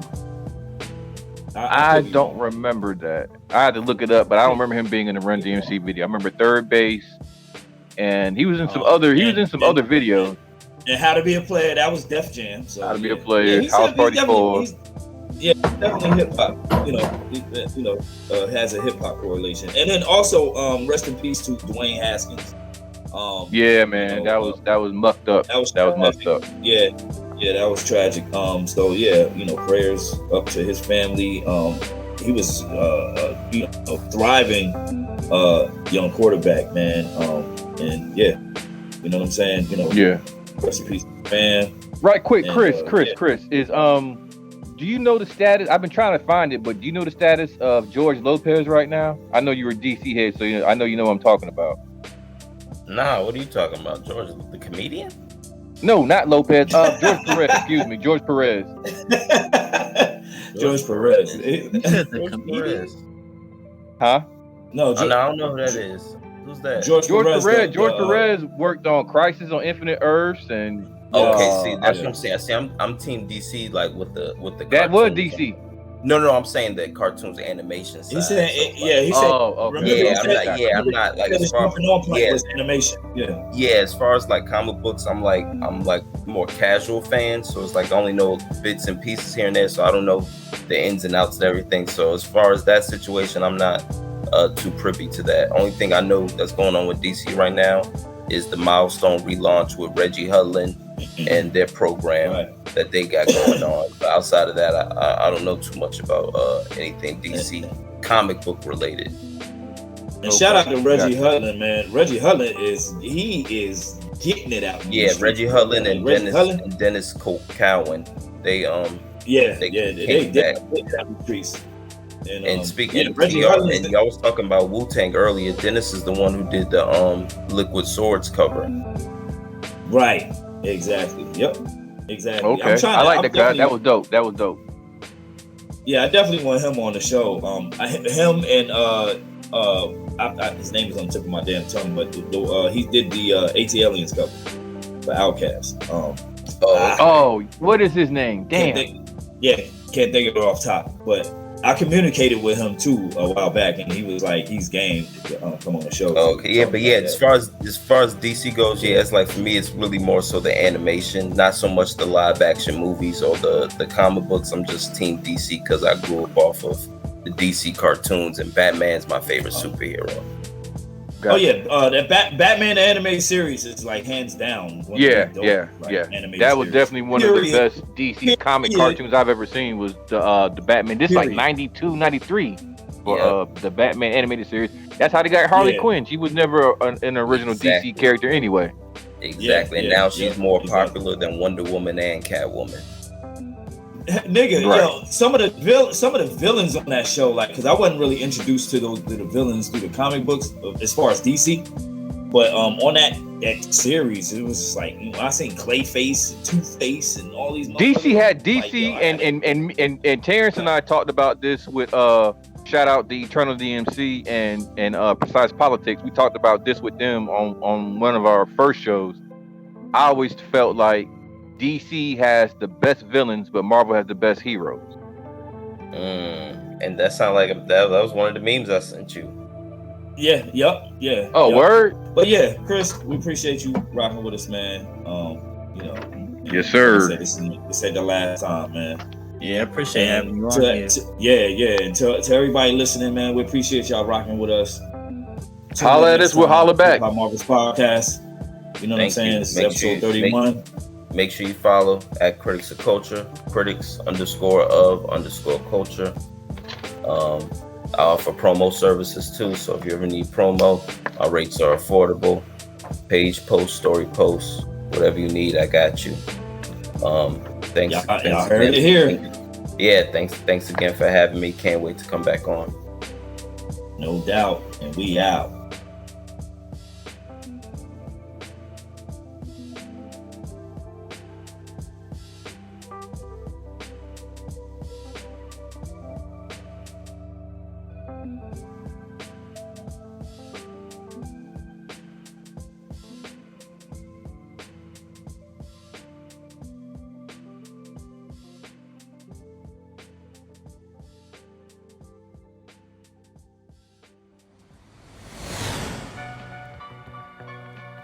Dig this and dig it deep.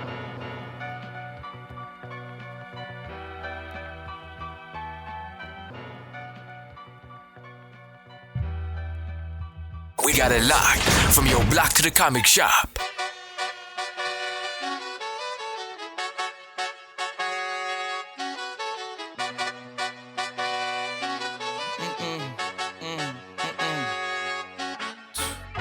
My nail tech knows how to keep it a little secret. I don't wish for my success, I speak it. I caught a buzz and you did too, but you tweaking. I look like I've been getting money, how reeking. You smell me, that's LV. Walk around with my chest out and my skin smooth, I'm healthy. I'm in a mix and I'm handshaking, but most of y'all can't help me. Most of y'all ain't wealthy. Most of y'all just dress like it. I caught the vibe that y'all giving off and I'm trying to make myself less like it. This chick got a little Porsche body, I might let the bro test drive it. It's hard for me to get excited. I love music and stressed about it. My city haunting, I'm co-signing this wave coming up next out it. Riding around in the shotgun and her Tesla. Hanging both of my legs out it like what's up? I got stakes and they too high now, I can't fuck up. I like girls that's down to earth, so don't be stuck up. I don't take L's, I give them out and I chuck them up. First listen, they hearing this shit like what the fuck? 10 toes, that's my MO. Fam over gram, that's my MO. Fuck a close friends, I got friends that I keep close and they let it go while I reload. Like, bow, bow, bow. TSA just opened my book bag up and my chain hitting like, bow, bow, bow. The King's back in his hometown when them wheels hit and I touch down, nigga. She down low, 3-point stands. I'm back there doing jack dance like. And I'm not no fashionista, but I'm fly though. And I know I gave up drinking, but I'm high though. I told her I don't come from heaven, but you can try though. I'm not on top of this shit yet, but I'm that guy though. I take a look round at my comp and it's just wide open, big whip and it slide open. I notice they treat me like I'm chosen. Eyes open, heart clean and my mind focused. This shit just keeps going how I wrote it. How the hell could you doubt us? I mean, back then it made sense, but it's like, now what? Now they down to come round just to be round us. You ain't one of my dogs, why do you hound us? It's very few of you I like, but it's a whole lot of y'all I don't trust. Cause 10 toes, that's my MO. Fam over gram, that's my MO. Fuck a close friends, I got friends that I keep close and they let it go while I reload. Like, bow, bow, bow. TSA just opened my book bag up and my chain hitting like, bow, bow, bow, bow. The King's back in his hometown when them wheels hit and I touch down, nigga. Bow, bow, bow, bow. She down low, 3-point stands. I'm back there doing jack dance like, bow, bow, bow, bow.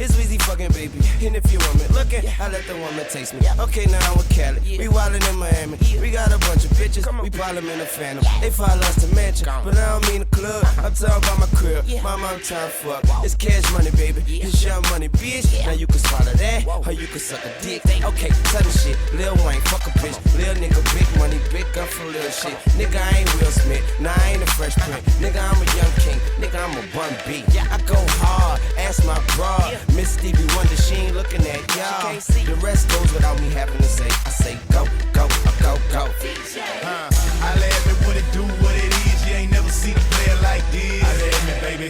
I'm a pimp, I show her how I live. Take her back, then I put it in the real. I let me, baby. I'm a monster, I do it real big. You ain't never seen rocks like this. I let me, baby. You can see me from afar. I'm the shit. Scream at me what it do, what it is, what it do. It's Pow wow, baby, switch the highs, club rocker, chunk of deuce, sip a deuce, pouring up the goose vodka. Lone Star beat straight up out the eight, short stopping out the hay, sipping on the ski taste. I got the INS on my tail, immigration still harass, cause they see me in the foreign, riding on a ported glass. Getting cash is my number one task until I'm under the grass, that's why I'm top of the class. I'm a grit boy, looking for an ass like Keytoy. Leave a bitch back out, nutty like Almond Joy. My boy Joy, I.E. got the sweet and neat, got the sweets and goo, got the freaks, beat it up like an ass whipping. The album dropped and it's been a lot of ass kissing, but I ain't tripping, I'm trio, that's why I'm posted with Khaled, cause he the real 100, baby, like the bill. Holla at me, baby, holla at me, what it do, what it is, you ain't never seen a player like this. Holla at me, baby, I'm a pimp, I show her how I live, take her back, then I put it in the real. Holla at me, baby, I'm a monster, I do it real big, you ain't never seen rocks like this. Holla at me, baby, you can see me from afar, I'm the shit, scream at me, what it do, what it is, what it do. Yeah. Nah, homie, you done got it fucked up. You ain't got as much money as us. Nope. When you see him, can't believe cause he got goggles on and he pushes something foreign as fuck. Now all I gotta do is push a little button quick fast and the chopper come out his stash. Yeah, money ain't dues, motherfucker, you lose. I make you do the fuck Sean Cone dance. Follow me now. Who wanna come test the game? Hey, baby, ma, bless the team. Shit, I ain't even know she could twerk like that. She a motherfucking sex machine. Holla at me, baby. Holla at me, what it do, what it is. You ain't never seen a player like this. Holla at me, baby. I'm a pimp, I show her how I live. Take her back, then I put it in the real. Holla at me, baby.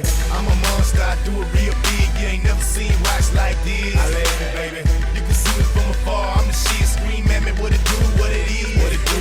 Stunting in the Magnum, riding with my hat low. 45 Magnum, barrel full of air hose. Dead County represent. Dope boy, ever since. Know that I'm a $100 million residence. Rick Ross, chips, AKs, flip clips, offset rims on the rear, 6-inch lips. Started on the benches, rose through the trenches. Now I'm the shit, bitch. Go and check the senses. Known for the business, chrome on the Bentley, smoking on the Bentleys. Dead kind of big cheese. Flips off with that. Rick Ross, whip that. Khaled go hard, dog. Talk to him, Paul Wall. Holla at me, what it do, what it is. You ain't never seen a player like this. Holla at me, baby.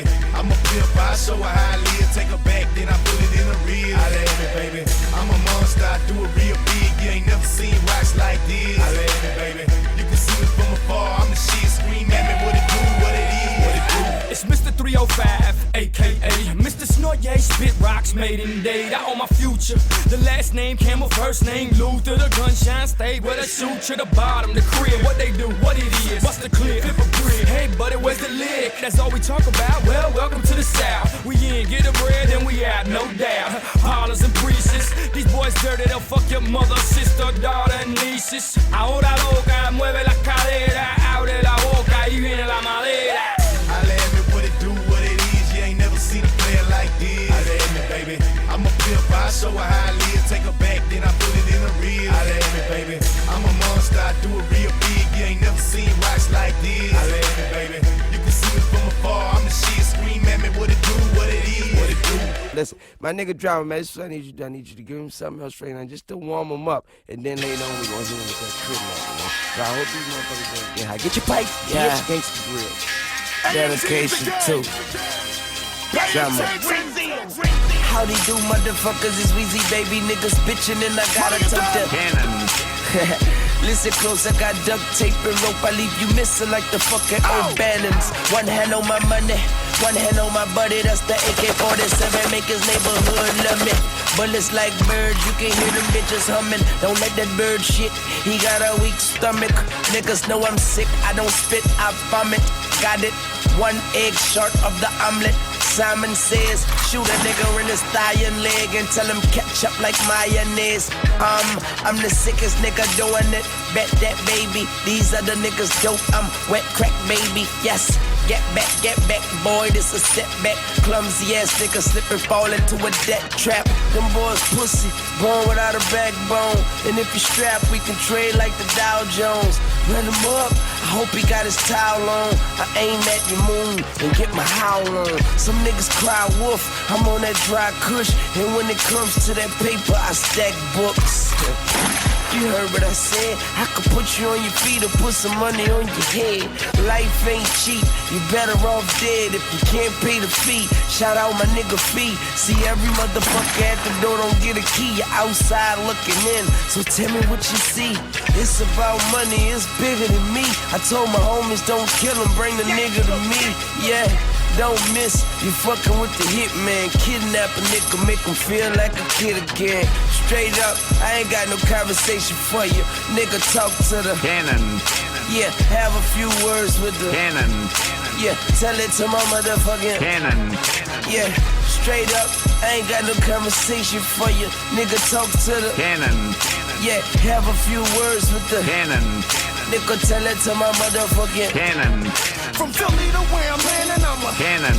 And I'm on that Philly fighting shit. And I come fully equipped. You try to get body, keep me and shotty in the whip. If a nigga try to stick me, I'ma blam him. Sing along now, daddy, I'm free. Got the butters, got the greeny, got the tan, got the whole enchilada on me. Though I'm inside of your house, tie up your brother, make the brick, call up your mother. She might know where to find you. I am on top of my job, the heavyweight champ. Where the flow is flow like the ocean, open water, you're drowning. I will pour pound and sink them, heat them, and leave them stinking. Trucks around them, then eat them. Nice to know them. I will roll over your slime like I'm one punch car. You chumps, you best call General Motors. I will take control of your soldiers. You won't listen to. I toss them in the wok like chicken. Hey yo, I make it hard for rap niggas. I'm peer pressure.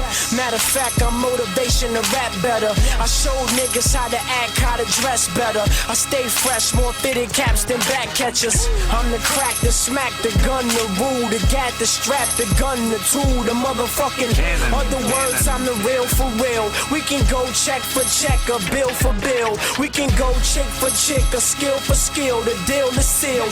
Niggas ain't real as will, cause I'm a and I handle well, pedal like Cannondale. And I got the 50 cal mag, it's a handheld. I'm telling you niggas, I pop, put a shell in you niggas. My nice watch, a Helen Keller, you niggas. I got roars in the cannon camcorder, bending over, blowing game by the quarter. Weed odor in the rover, nigga. Cannon.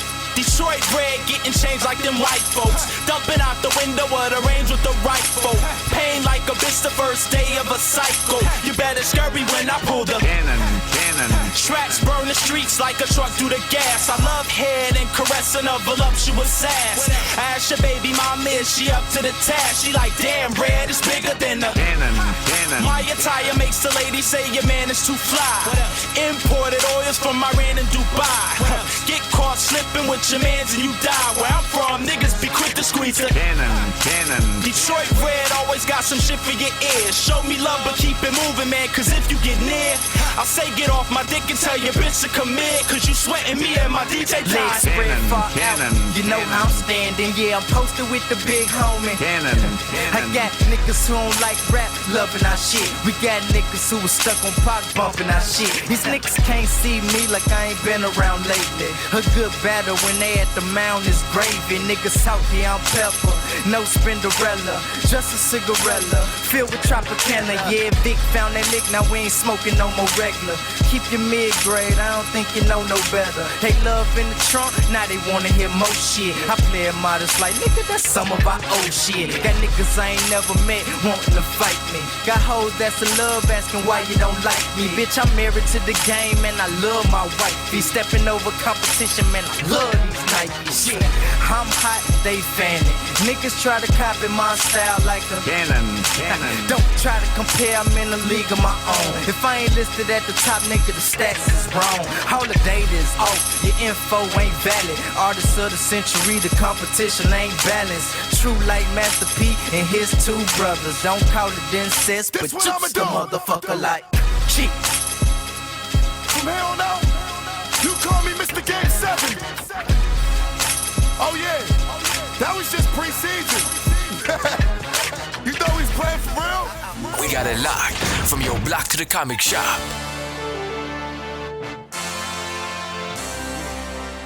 Yeah. Wonder if we all heat, yes, it's us. Wanna know the streets get with us. Now sit back and witness the D-wreck the sky. And niggas throw your TS, it's up. Beat Novacane.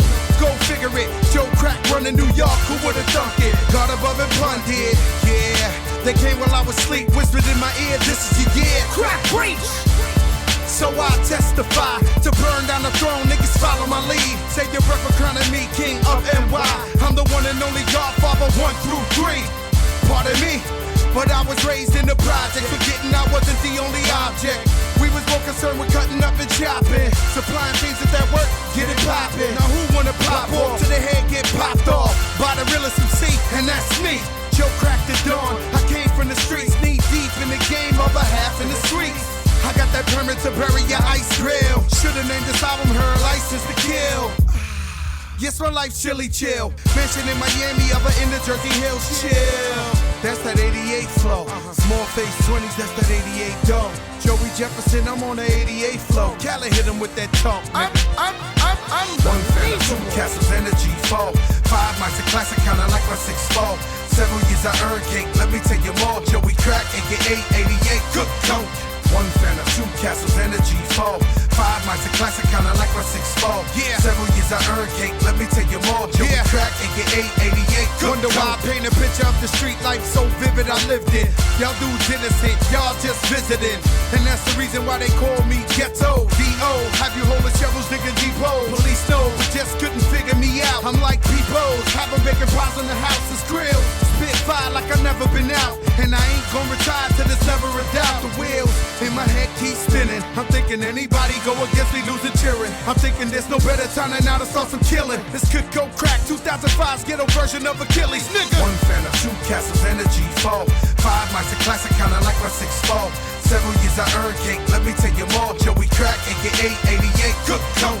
One fan of 2 castles, energy 4. 5 mics, a classic, kinda like my 6-4. Several years I earned cake, let me tell you more. Joey Crack, aka 88, good count. Yo, Luke dissing your Christ the remix and forget who you thought I was. I'm Crack, bitch. The same dude that made you lean back and had that nigga Mate spitting that gangsta shit. Can't wait till my nigga Shy come home. 6 minutes, Joey Crack your arm. Is my microphone on? Yes. New York, look, I brought the championship home. Now, throw up your peace signs to the sky for all our soldiers to die. That means Biggie Smalls, Tupac, Big L and Left Eye, and Big Pun, the greatest of all time. Sing it with me now. One fan of 2 castles, energy 4. 5 mics, a classic, kinda like my 6-4. Several years I earned cake, let me tell you more. Joey Crack, aka 88, good count. One fan of 2 castles, energy 4. 5 mics, a classic, kinda like my 6-4. Several years I earned cake, let me tell you more. Joey Crack, aka 88, good count. Wonder if we all need, yes, it's us. Wanna know the streets can't with us. Now sit back and witness the D-wreck the sky. And niggas throw your TS's up. Wonder if we all need, yes, it's us. Wanna know the streets can't with us. Now sit back and witness the D-wreck the sky. And niggas throw your TS's up.